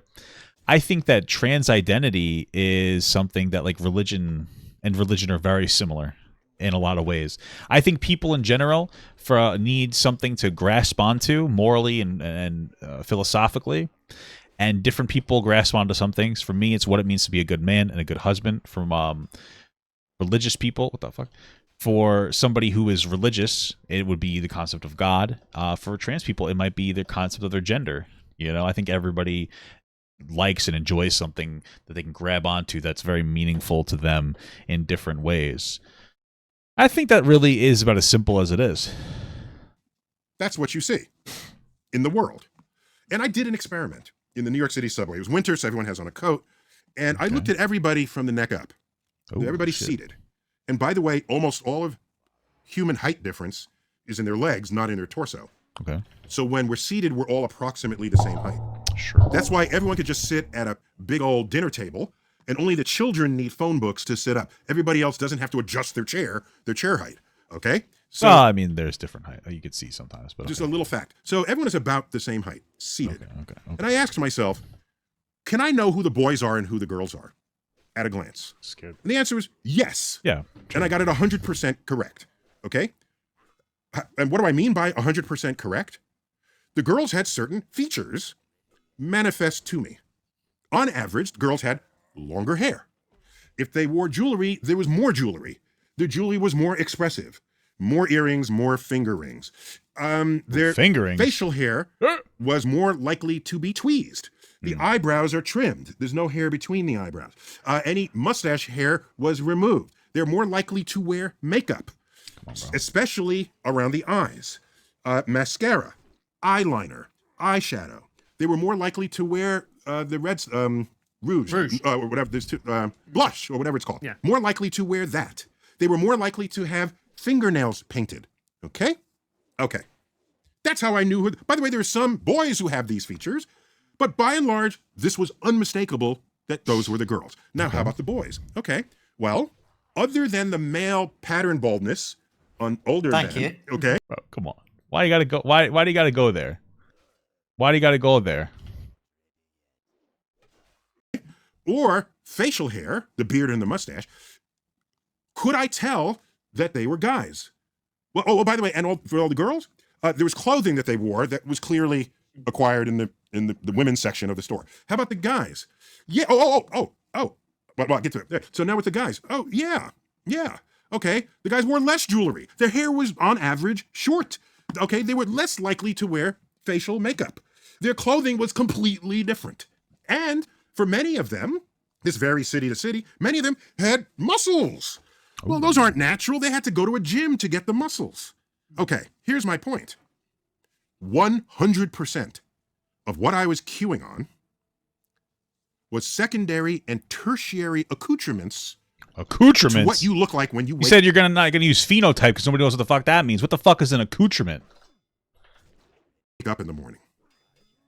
You chose to grow your hair long. You chose to tweeze your eyebrows. You chose to go to the girls. You chose to go to the gym so you have bigger muscles. And if the women, their breasts are not large enough, wear a push-up bra. Those are for sale. Hey, listen, let me tell you something right now. All women's breasts are large enough. You know what a beautiful thing. All right, what a beautiful thing. You know, breasts are a beautiful thing, brother. You know, they're all large enough. And you might say, Papa Gut, you're wrong. There are breasts that are not large enough. You know, this, that, and the other thing. What do you gain from telling all women that they're beautiful and all their tits are beautiful, regardless of the size? What I have to gain are tits in my mouth, virgin. And so while you sit there and you engage in a sense of superiority by telling some people, like, oh, well, you're not attractive enough in some capacity, I'm going to suck on titties.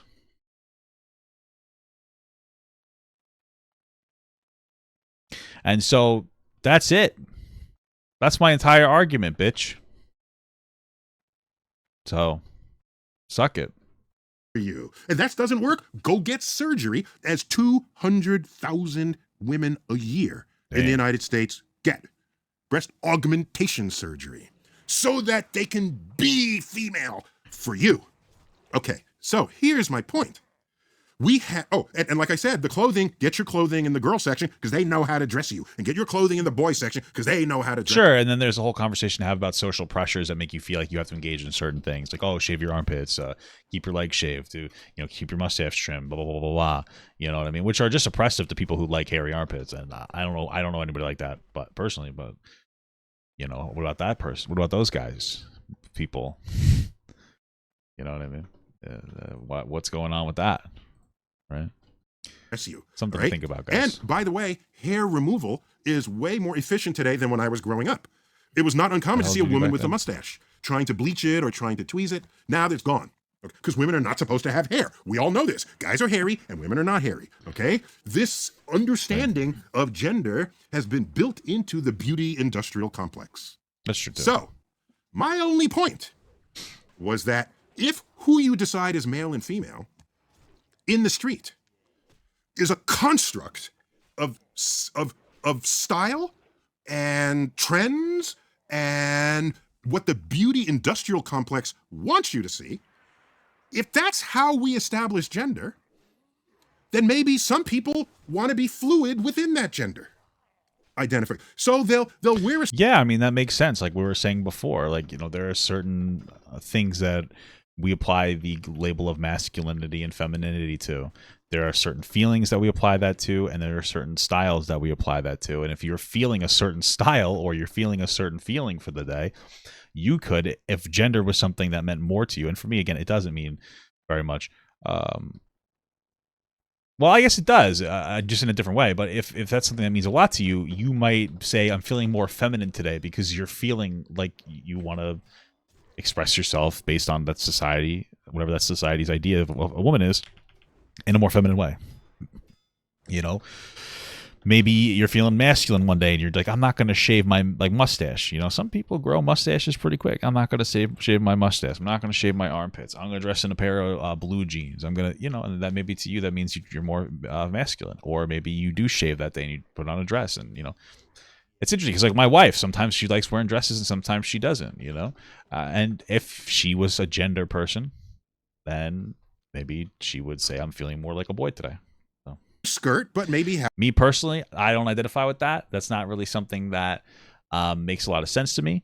But, you know, if it makes sense to you, if that's cool for you, man. You know, whatever. I don't give a fuck. It doesn't have an impact on me. I don't give a shit.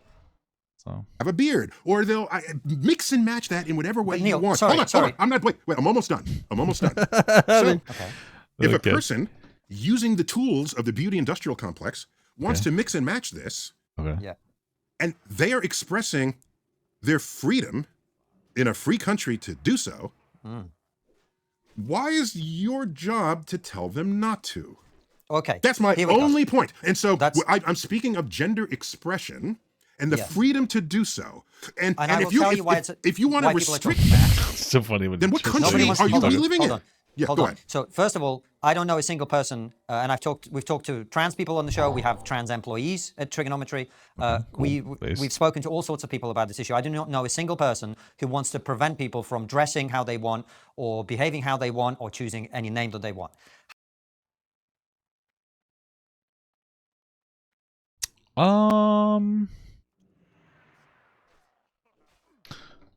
I feel, I mean, that's just a loaded statement, because he's saying personally, but also in general. But I think that there are people who are absolutely concerned with all those things in the Conservative Party, of dressing how you want. They might not want to legislate it away, but I think that that's part of it. But okay, I'm gonna move on. However, the problem is, so you don't, but you know such people are out there. I'm sure such people exist, in the same way that there are people who believe that the Earth is flat and so on, but they're a tiny minority. They exist. It is I don't know how tiny they are, given the dialogue today. I mean, my thing is to me, I think that people who are trying to restrict gender-affirming care, and I understand the conversation about kids is different, but in general, those people fall under that category for me, that are trying to, they're trying to restrict somebody's ability to do that. Fair point. However, what I would say is that the conversation in the public consciousness has become prominent not between people who want to defend the right of anyone to dress how they want and the people who want to prevent that. The reason the conversation has become an issue is that we assign and allow certain privileges to people based on their sex. If you are female, you get to go to places that only other females are in, like changing rooms and toilets and so on. I would say then we need to have more conversations about that. It makes perfect sense, but also doesn't, because here's my thing. First of all, bathrooms, just make them gender neutral. Nobody cares. We're past that. There are other countries that do that. It's boring. It doesn't matter anymore. If you're worried about somebody getting hurt in the bathroom, have better security for the bathrooms. But the reality is that nobody's worried about little boys getting molested in the bathrooms. They're only worried about little girls. So to me, it doesn't seem consistent. You're not really worried about somebody going into a bathroom and molesting little boys. So, to me, I don't think that the concern of little girls getting molested is necessarily super genuine or super thought out. That's number one. When it comes to changing rooms, the idea of people changing in front of each other is disgusting in the first place. I hated it when I was a kid. It made me super uncomfortable. Why do we still maintain that institution? Let everybody change separately from each other. So those things, again, don't matter to me. When it comes to a conversation about different things like sports and stuff, like, yeah, let's have that conversation as well. But we can generally allow trans people to exist, trans women to be women, and trans men to be men, and then also have conversations about these small things, because realistically, most of life isn't taking a shit in the toilet. That's part of it. It's a pretty big part of my life in the morning, but outside of that, it doesn't really matter. Sometimes it's a big part of my life 3 times a day. Most of the time, it's more about like just being able to get gender affirming care to express yourself the way that you want, or the way that you feel is genuine on the inside, or just going to a grocery store and not getting berated for your existence. That's most of life. And so when you talk about bathrooms or changing rooms or even sports, which is an important conversation, you're talking about less than 1% of life. And then you're saying we should dictate everything that these individuals are experiencing based on 1% of life. It's like, wow, that's fucking... that's interesting. It doesn't make sense. And I think that there are some people who are disgusted with trans people, which is wrong. And they want to legislate based on that. And then they'll use other arguments to justify that legislation. A lot of times they're religious and they're not necessarily factual arguments.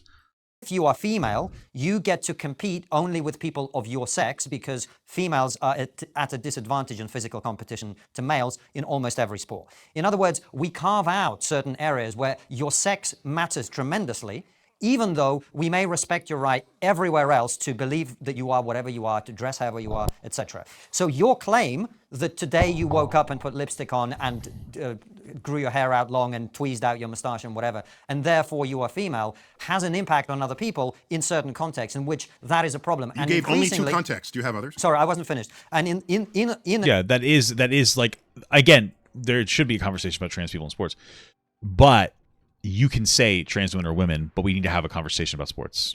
It's very easy. Sports, again, most people don't play sports. Most people get up in the morning, they eat breakfast, they go to work, they eat lunch, they go and do their hobby, they have dinner, and they go to sleep. And that's it. So, again, absolutely have the conversation about dating, have the conversation about sports, have the conversation about changing rooms, have the conversation about locker rooms, but understand that like a lot of people will say, because we don't think trans women should compete with cis women in sports, that completely invalidates the existence of trans people. They don't have an intelligent conversation about it. They use those as dismissive factors, even though those are outlier scenarios. Those aren't most trans people aren't concerned with what's going on in sports. They're concerned on if they're going to be able to get access to medical care, which is something that we all worry about. I'll tell you that. In those contexts, it is essential, people would argue, to protect women from unfair competition and from various risks for which female-only spaces already exist. That's why people are having this conversation. Okay. It's not out of bigotry. Do you have more than those 2 examples? And I'll address each of those in turn. But do you have more than those 2?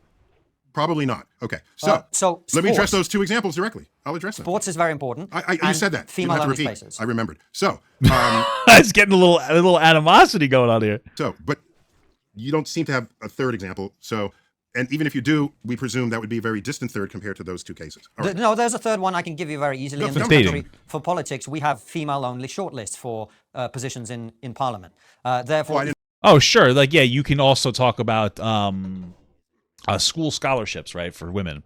I would argue like have trans women scholarships then, right? Like whatever. I'm not super concerned with it. Yeah, sure. No, about that. That's interesting. Okay. Well, that's another example. I can give you more. So female-only shortlists, there are certain targets within corporations for diversity targets to have a certain number of women on. Sure, and I would argue that conservatives don't want that anyway, so why the fuck do you care? And honestly, I think that it seems like we may be slowly getting to the point where we don't necessarily need to have diversity, our affirmative action hires anymore. I don't think affirmative action is all bad. I think if it's, we historically have lived in a place that has removed opportunity from different groups of people. Trans people are one of those groups, so you could just have a trans diversity quota, I guess, if anything. But I think as time goes on, it seems to be changing where you're seeing less restrictions or you're seeing less people ousted out of a job for an identity, and so we may not even need those at some point, hopefully soon. So the board.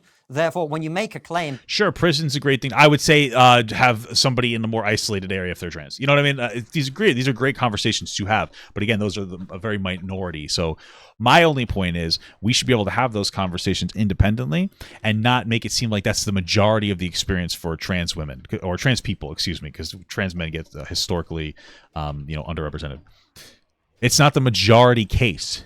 That you are female, you are attempting, whether intentionally or not, to insert yourself into categories that are deliberately designed to protect women's interests. That is the concern that people have. So there's 4 examples for you there. Please address them. Sure. So interesting about the Parliament. I have to look into that to find out what is it try to ensure the representation of women? Is that the goal? That's correct. Yeah, okay, correct. fine. So it's a perfectly noble cause there. So about personal changing spaces. Okay. That's a solvable problem, of course, and we basically have accomplished that here in Manhattan, where I live. Practically all bathrooms are either multi-gender or solo bathrooms, so only one person at a time. Yeah. Or you walk into a space and there's stalls that are closed off, but then you exit the stall and you come to a communal sink.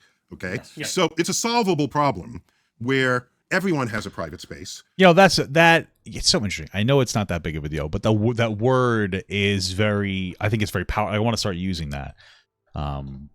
A solvable problem rather than the way that I've been communicating, because when you say it like that, and I think my first point of like, are you trying to, well, yeah, I mean, the way I would express it now is these problems that you're having, which are solvable problems, shouldn't be used to restrict access that trans people have to particular things. But something about the term solvable problem is just very, at least for me, very impactful. It's like, oh, very interesting.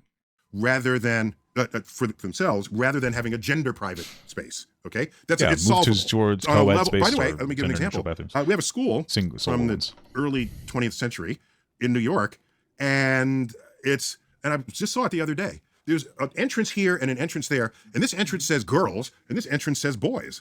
It's like, what the fuck? What? You separate them just to enter the school? I can look back on that and say that was ridiculous. You guys, what were you thinking? But back then, I'm sure it made complete sense. They're going to send the girls through that entrance, and there's an elementary school, and the boys through that entrance, okay? So it is possible to look back on whatever you were doing and say, my gosh, that was really short-sighted, and look at the solution that was proposed and implemented. That was a good idea. We moved on from that. Okay, so I remember boys' rooms where you come out and, you whip it out, and we'd all be peeing into a trough. Oh, okay? My God. Dude, he's so right. I hate that. I remember going to Riverhead Raceway when I was younger. It was a fucking derby, and I had to piss like a fucking animal. And I went in there, and it was just dudes standing around whipping their dicks out, pissing into a trough without any separation. And I just didn't do it. How fucking intrusive and creepy and weird is that, bro? It's just like, what the fuck? God damn. What a horrible thing to have to do to a fucking kid. I hated that shit. I always thought it was so fucking stupid that they even did that in the first place. It's fucking, I don't know if you guys have that experience, but like, yeah, looking back, like we were so dumb. Thank you so much for the small gut in pain 28. I'm so sorry that you're in pain. Okay, we don't have those anymore. We do because we're technologically very far behind. Yeah. Okay. That's disgusting. And then we had urinals just lined up on a wall. I guess I really did have to piss like an animal, huh? I was forced to piss like an animal. It's fucking terrible. It's a little more private. In pain, and now those urinals became a member. Thank you so much, brother. Have little small but real dividers, so you're like looking over. So there are solutions to the privacy problem, and we've all but solved that here. I can't speak for every state in the United States. Yeah, I mean, I think that urinals are just kind of dated. Just have fucking bathrooms with regular potties in them that are individual stalls. Like, that's it. It's not that big of a deal. Here in New York City, the bathrooms, it's not, all right, there's that. Second, with sports, very interesting. And that would solve the problem, because people will be like, well, what if, and it's usually not even like, what if a trans person goes into a bathroom and hurts somebody? It's always, what if a guy pretends to be trans so that they can predatorize little girls? If we had co-ed bathroom areas, right, most men, I think that everybody would say, are not bad. So if it was like you walk into a room that had like sinks, you all see the same sink, and then they had individual bathroom stalls, there's a nice mix of men and women in there. The bad men, the good men would just protect everybody, right? Boom, you're done, easy peasy. The only issue I have with like a co-ed bathroom type of a deal is that women's lines are fucking insanely long. So like sometimes it's like, well, maybe we do advocate. Maybe I don't want to share the bathroom with you fucking assholes. There's a case where a woman... Dude, yes, it had ice in it. Shut up. It's disgusting. It makes me want to throw up. Piss with ice in it is fucking horrific. Wanted to be they wanted to disqualify her from an event, and she had very big muscles, and she had naturally high testosterone levels. Okay. Oh, she's talking about an actual. There was a case where a woman wanted to be they wanted to disqualify her. Yeah, it was a woman, and I think at the Olympics, she had very high natural testosterone levels, and they ended up disqualifying her, I think, for it. From an event, and she had very big muscles, and she had naturally high testosterone levels. Okay, she was genetically female, but unusually high testosterone levels, and so that weirded everybody out. So I'm wondering whether the future of those sports is you don't contest gender with gender, you contest hormone ratios. Well, hold on a second. But the difference is So this is where I started watching on TikTok and made me want to watch this segment, because I thought it was so interesting the way where I believed Neil was going. So first of all, I am on the side that I don't think that trans women should compete with cis women in sports. I think that there's just generally a pretty big biological advantage. It doesn't just go away based on hormones. Right? And you could argue up, down, left, right, and sideways, well, it's about genetic advantage. You're right. But at the end of the day, I think that we're talking about, there's not just a genetic advantage. I mean, what is the genetic advantage that you have gender dysphoria? Like, I don't know what dudes. You're just saying, you're still on other hormones that will alter you in some capacity, and there's no way to like perfectly regulate, right? However, Neil brought up an interesting concept. I don't know if I agree with him, but it's interesting. The concept, to my understanding at least, so the way I perceived or interpreted it, and he's going to say it in a sec, but I want to say it anyway, so shut up, was, or at least what I got communicated to me, was the idea of saying, let's say you had 100 trans women, 100 cisgender women, and you notice based on the data that the cisgendered women that weighed 170 pounds all performed the same as the trans women who weighed 150 pounds. And we know we have particular weight classes in some sports. Would it possibly be okay to have those trans women at 150 pounds compete with cis women at 170 pounds? And it's interesting. I think that there are some sports where that doesn't work because you can't, like, doing football or baseball or soccer doesn't have weight classes, and so it makes sense to maintain what's the status quo. But it's an interesting concept for some sports to implement, weight class, maybe a weight class and a hormone requirement. It's interesting. It's something to consider. That might be very complicated and not realistic to allow people to participate. And I'm not saying that it is the right thing to do. What I'm saying is that I think it's something worth exploring and considering. Is physiologically between men and women and not just hormonal. Women have a different hip angle, they have different heart capacity, they have different lung capacity. I mean, there are profound physiological differences, different bone density. We've had professional athletes on the show to talk about it. I don't have a problem with that. So then you find ways to slice the population so that whatever the event is interestingly contested. So, for example, I wrestled in my life. I was captain of my high school wrestling team. Yeah, my dad and I used to wrestle. It was fun, We would oil up, take our clothes off. He told me it's so that there wouldn't be any friction and we wouldn't ruin our clothes. That's true. We never ruined our clothes, except for the ones I would cry into. I'm just kidding. It's a fucking weird joke. Sorry. I'm tired. I wasn't so good in college as I was in high school, but that's when I finally wrestled like corn-fed folks from Iowa, people who hauled calves, off the farm. Okay, so in wrestling, it would be unfair for me at 190 pounds, which is what I was back then, to wrestle someone 120 pounds. Hold on, it would actually be unfair for you to wrestle someone who's also 190 pounds but female. Let me work my way there. Let me just work my way there, because you are. I respect how active your brain is, but I've thought about all this, and just allow me to speak at the rate that I do. Okay, go for it. So, bro, Neil really knows how to be a fucking.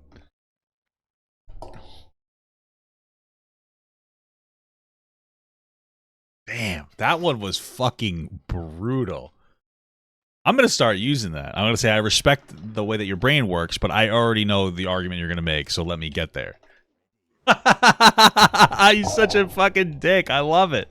That's so funny. What a fucking, what a condescendingly nice way to say, relax, I'm going to get there. I already know what you're going to say. There's nothing you could tell me that is going to be a fucking surprise. There's no argument that you have that I haven't heard before. Damn. Jesus. It's funny because I haven't gotten this far yet. When I watched about maybe 15 seconds of what I heard Neil say about when I heard the slicing argument. So we figured out a way to slice the population to get them to compete. That's when I turned the clip off and said I want to watch this on stream. So everything that I said was just my interpretation of what I think Neil's going to say, but I'm pretty sure it is. It would be unfair. So they have in wrestling, they said, let's make weight categories. Okay. So we make weight categories. So I don't wrestle the 120. I wrestle 190 pounder. So a wrestling match is not just this one person against the other person. It's 10 matches. And each one is intensely interesting because they are matched. Okay. So what the trans conversation is foisting upon us is the need to find ways to slice the athletic universe such that we still have interesting, fair matches. And is it a combination of, did you go through puberty, as a male and then transition? Did you have puberty blockers? What is your... Which is big too. I think that if you don't go through a male puberty, you're for the most part, my understanding, and I could be wrong. Science is changing every day, guys. Or our understanding of the science. Science doesn't change. Our understanding of it, right? Our observation of the science changes. My understanding, though, is going through the male puberty is most of the impact, right? And it may not be all of it, because little boys tend to be more rambunctious and high energy and annoying, and little girls tend to be more like let's play house and annoying in different ways, right? So, but I think that's the most of the advantage, right? Your hormone level now, if you want to compete, so it requires more creative thought rather than saying no to it all. Let's be creative about this, as we were with wrestling, as we are with practically any other sport. In rowing, there's a heavyweight rowing and there's lightweight rowing. They don't compete against each other. Somebody came up with that to resolve the problem because more than one category of person wanted to compete. So I agree with you, it's an unsolved problem, yes, but it's not unsolvable given what we know about human physiology. So why not rise to that occasion and solve it, rather than take your older view of the world and force modern emergent conduct of people to fit that.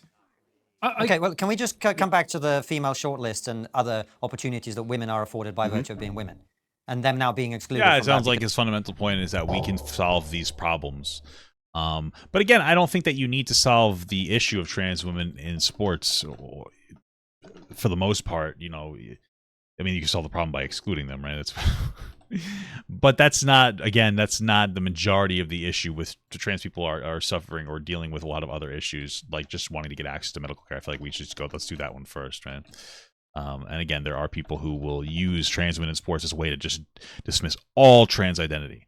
And oftentimes, it's very rare that I will see somebody that will talk about trans women in sports that isn't using that as a vehicle to dismiss all trans people in general.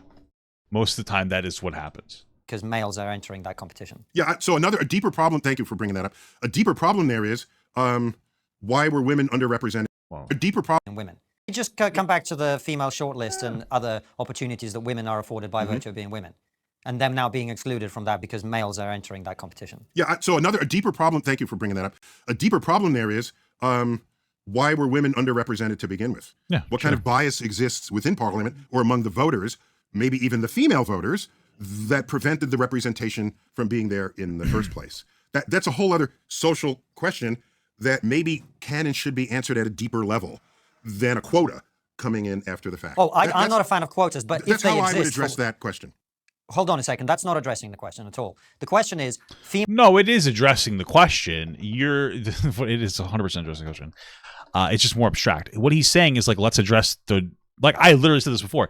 If we as a society got to a spot that we didn't need quotas anymore, then that would be the solution to the quota problem. Now you could answer, well, I think that we're really far out from that. So what would be your shorter term solution to that? And then I would argue that you would have quotas for trans people that would be like trans women and trans men. And this way they wouldn't necessarily eat into cisgendered women's quotas, whatever. That could be your short-term solution. There's no perfect solution to anything, but it absolutely is a response. Female shortlist exists. Should biological males be allowed to enter those female shortlists? That's as simple as the question is. Yeah, I'm saying I would ask why you have the shortlist in the first place. It's because there's something deeper that's wrong with society. He's not going to give them the answer they want, and I respect it. I think his answer is perfectly fine, but that women the question they need to ask is, you're saying is possible, but it's long term. What do we do now? That would be what they'd have to push them in that way. Presented in governance. So to say now, to protect that now and not try to get to the root of that problem, I think is the cart in front of the horse. So I would go deeper to that problem. So but you there don't are have to women have that question. whose opportunities are being curtailed today because they are being forced to compete, whether in sports or elsewhere, against people who have some kind of advantage over them. We're in a transitional period, so we have to figure that out. Yeah. But the way to figure out things that require solutions to progressive change is not to regress it to how things once were. If that were the case, I would still be drinking from a segregated water fountain. Okay? Oh, let's merge the water fountains and let's create the opportunities from below so that we don't even need the short list. Okay, that's how I would approach this. Is that okay? My father. I mean, listen, I respect the honesty of the take. Most people, I mean, he's just saying, yeah, it sucks, and that is life. And as we transition, it's gonna suck, and life sucks, and hopefully, we'll get to a point soon in advocation where these won't be issues anymore. I think it's a fair thing to say. It's like, hey, it's not perfect, but we're what he's arguing is like it's not perfect, but it's better than what things were. It's better that some people are unfortunately negatively impacted, but trans people as a whole are better represented. But we should fix the problem, of course, because nobody should be negatively impacted. But I mean, I respect the answer. It's honest. I worked in the civil rights movement, so I think deeply. My book is dedicated to my father, and the dedication is literally to my father, Cyril DeGrasse Tyson. Cyril is a Brit name, by the way. It came from the British West Indies because you guys were everywhere in the New World in your day. As was our right. Yeah, So now you guys are pathetic. Let's be real. Fucking the UK is a joke. What happened, What the fuck Cyril DeGrasse Tyson and all those who see a world that can be rather than the world that is. And so that's how I look at it. So yeah, we're in the middle of solving that problem now. Let's figure it out together. I think that a lot of people would have an issue with what you're saying, Neil, is because they see women being denied opportunities. They see an unfair playing field, metaphorically and literally speaking. So fix the playing field, damn it. What, don't say it's an unfair playing field, so all of a sudden the big issue is trans women taking the slot of a woman in an unfair playing field. Fix the playing field. And you know something? The day you fix that playing field, this conversation will look completely ridiculous. That's what I'm trying to tell you. Okay. So how do you fix the playing field? I'm curious. Well, that's hard. It's hard. We've been through. Thank you for that question. I think look, if you're advancing that as a solution, I think I have a right to ask you. No, it's great. I don't have a fast solution, but things we have accomplished in the United States. Okay, how long it took us to get a black president. By the way, the black president was exactly half white, but the way our vocabulary works in our descriptions of people, we call him black. But you guys genetically, we could have equally called them white. But yeah. What's that you say? You guys do for some inexplicable reason. We call people mixed race if they're from different backgrounds. Yeah. Well, we call people mixed. I mean, I don't know the specifics of how it works over in that incredible country of England or UK or whatever. We call people mixed race too. But I think that this is something that they do in the UK as well. If there's somebody who's half black, half white, you call them black. Like we all you can call, like generally speaking, that's going to be the go-to. It's like, oh, this person is a mixed race, or this person is like black, right? It comes from like the one drop rule. And I would say, why do you even care that there's a mix? I have a whole chapter in the book called Color and Race. I personally don't even care what race people are. I sort of believed in the Martin Luther King idea. I lean that way too. Thank you. I lean that way too, although it might not be realistic to implement in precisely the dream state that he imagined, where people be judged by the content of the cow and not by the color of their skin, because color of skin includes culture and other things, and to ignore someone's culture has other ramifications legally or interpersonally, internationally. So that's a whole other thing. So I don't have a good solution, but what I do know is, let's go back to 1980s, late 80s, American football. There was a quarterback, black, Douglas Williams, who, black, the first black quarterback to start in our Super Bowl. Articles about this all over the place.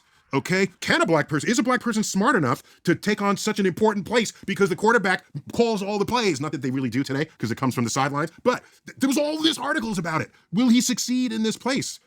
And it's like, I'm thinking, what the fuck? Okay, because I'm getting a PhD in astrophysics, and they're talking about whether black people are smart enough to be a quarterback on a football team. Okay, go back to that time and find those articles. All right.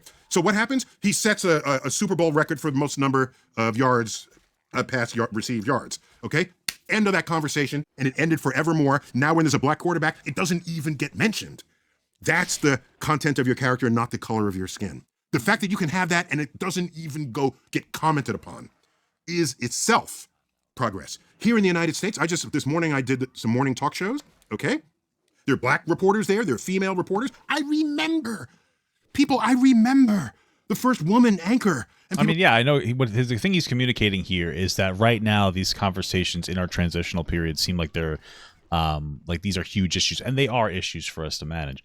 But once we get to the point where, like 20, 30 years from now, hopefully we get to the point where we've solved these problems, it wouldn't even be a thought anymore.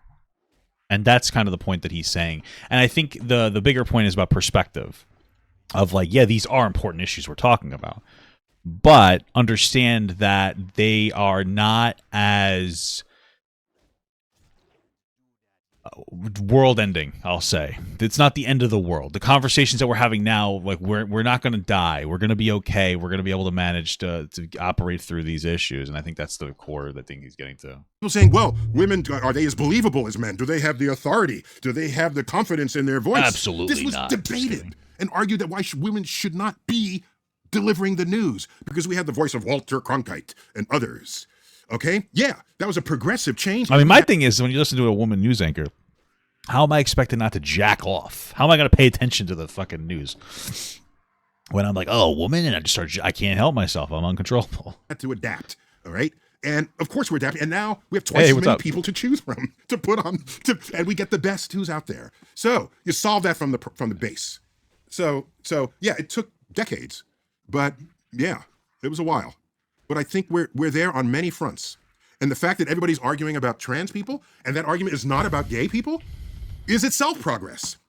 Under President, I guess so. We do have fewer conversations about gay people, though I think that conversation is still being had, right? Well, until Joe Biden codified gay marriage. Now it really hasn't been happening for a while, but still, which was like last year that conservatives were trying to take away gay marriage. But President Clinton, nobody's talking about. And they took away abortion rights. So Trans people, we're talking about gay people. President Clinton, a progressive president. He says, oh, yeah, I have a progressive idea in the military. Don't ask, don't tell. So if you were gay, you had to withhold that information from everybody. Because if you told, then they'd kick you out. That was considered progressive. Today, if you say... I have a really good idea for the military. Stop raping women in there. Because that should be crazy, you know? Ask, don't tell, they kick you out of the room. What the fuck? What era did you come up in? So yeah, they're baby steps sometimes. But to quote... there's a Unitarian minister in the early 1800s who spoke of the arc of progress. Yeah, I know that guy. Martin Luther King would quote him in some of his speeches. The guy's name is in my book. He said, the summary of that quote is, I don't know how the arc of justice, the arc of progress bends. I know it bends, but which way does it bend? I'm pretty sure it bends towards... Is this the quote, or is he trying to remember the quote? Because I'm so fucking confused right now. Progress? Holy shit. The arc of history bends towards progress. Yeah, it's something like that. And that's a variation, not exactly the wording that's in the book. The book has it correct. All right. And so there it is. You just hope it doesn't regress so that we're living in yesterday's world rather than tomorrow's world. So those are the only points I'm making here. And yeah, well, let's fix the athletics, put more categories in sports, figure it out. Get the biologists together with the gender specialists, figure it out. Get the hormones. Make everybody a robot.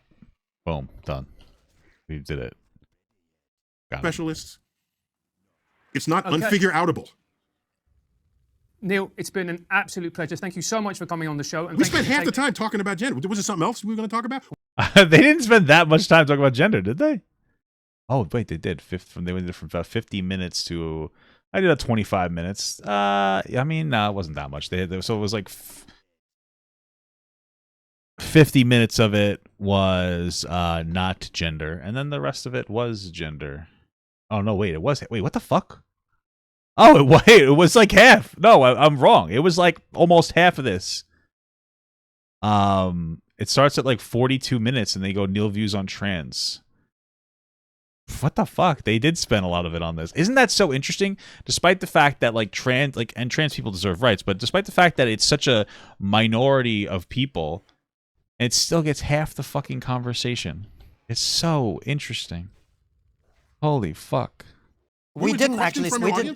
So we are going to go very well set up, Neil. You've done a fantastic job to get people to follow us over to Locals, where we will be asking you their questions. Before we do, though, we have one final question. Pay to get to that. Ooh. Baby. Oh. See, we're learning from the Americans, This Neil. is America, baby. Give me your money. Now, Francis, do the last question for the main interview. Okay. Neil, what's the one thing we're not talking about as a society that we really should be?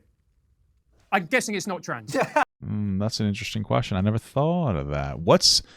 I want to answer that question. What's one thing we're not talking about as a society that we should be?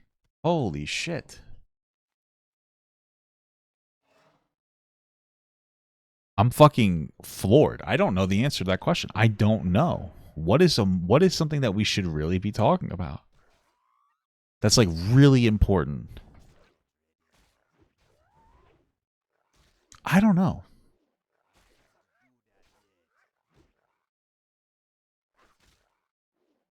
Healthcare. We are talking about that though. You know? Just not enough. Maybe you know what? Sex education. Maybe that is the answer. Sex education is intertwined with sexual consent. And I feel like that's something we are not talking about really very much at all. It's a very small I think it is a much more, I think it gets much more, I think it gets much less time than anything else. Like sexual health education is probably one of the most important things that we barely talk about. Because sexual health education is within a very high proximity to sexual consent, and just having good concepts and understandings of consent will, I think, have a profoundly positive impact on the world. So maybe that is what it is. Are we smart enough to be proper shepherds of our own fate? Yeah. That worries me. When I see people making uninformed or just outright crazy or stupid decisions related to the health, welfare, and safety of our species, it's interesting going forward, sometimes I question whether we are wise enough to, there's an old Native American saying, I'll mangle it, but the sense of it will be there, that you want to behave such that 7 generations from now, they can be proud of the decisions you made. Because we don't bequeath it to them. How does it go? We actually inherit the present from our future generations. Okay? You do a reverse time thing on it, and you ask yourself, am I doing the right thing for them? And sometimes I wonder when I see the conduct of humans in the world. And yeah, I mean, I agree. There's a lot of dumb people. Again, I think that it really comes from, though, he was talking about COVID before, and hey, what should we have done? We should have told people that based on all the information we have now, the best way to go is this, and then we'll update you every week. I agree. I think that our government doesn't think people are mature or intelligent enough to hear that, and so they withhold that information instead of saying it. And I think part of that education would be to just be more honest with people about these things, make better decisions that will have long-term positive impacts, and give people a little more credit. And yeah, will it go well immediately? No, probably not. Instantaneously, I don't think people are going to be like, oh my god, thank you so much, this is great. They're going to be annoying and dumb. But as you continue on with a trend of giving people a benefit of the doubt on their ability to interpret information, and you start giving them information that you're like, okay, here you go, this is here, blah blah blah, I think that you'll see a pretty solid change. Because a lot of distrust or mistrust of people comes from the fact that we will, again, sensationalize things in certain ways because we don't think that other people are ready to handle something. So rather than saying like, hey, this is the best choice to do this right now, you're like, if you don't do this, you're going to get hurt. And I feel like that fear tactics are also a problem too. Don't necessarily engage in fear tactics. Just try to give people more credit. So I'm sad every now and then, but I'm generally an optimist. So then I say, when I see where there's some problems, I say maybe I can help that and put in a little extra information there. So yeah. Neil, thank you so much for coming on. Starry Messenger, really recommend getting the book. Head on over to Locals. And it exists in the UK. There's a UK version of it too. It's a Sunday Times bestseller, actually. So yes. Was it really? Okay, excellent. Thank you. It does exist, and very successfully. So he didn't even know that his book was a bestseller. Oh my god, that's kind of a fucking baller status. Oh, my book is a bestseller. Okay, cool. That's pretty dope. Head on over to Locals, where we ask Neil your questions and continue the conversation. Do you all right have any scientific opinions that run counter to the scientific consensus? And if so, what are they? Among Us Balls. He just continues to chant Among Us Balls. I know that. I watched it already. Just kidding. Okay, yeah, that was a great segment. I liked it a lot.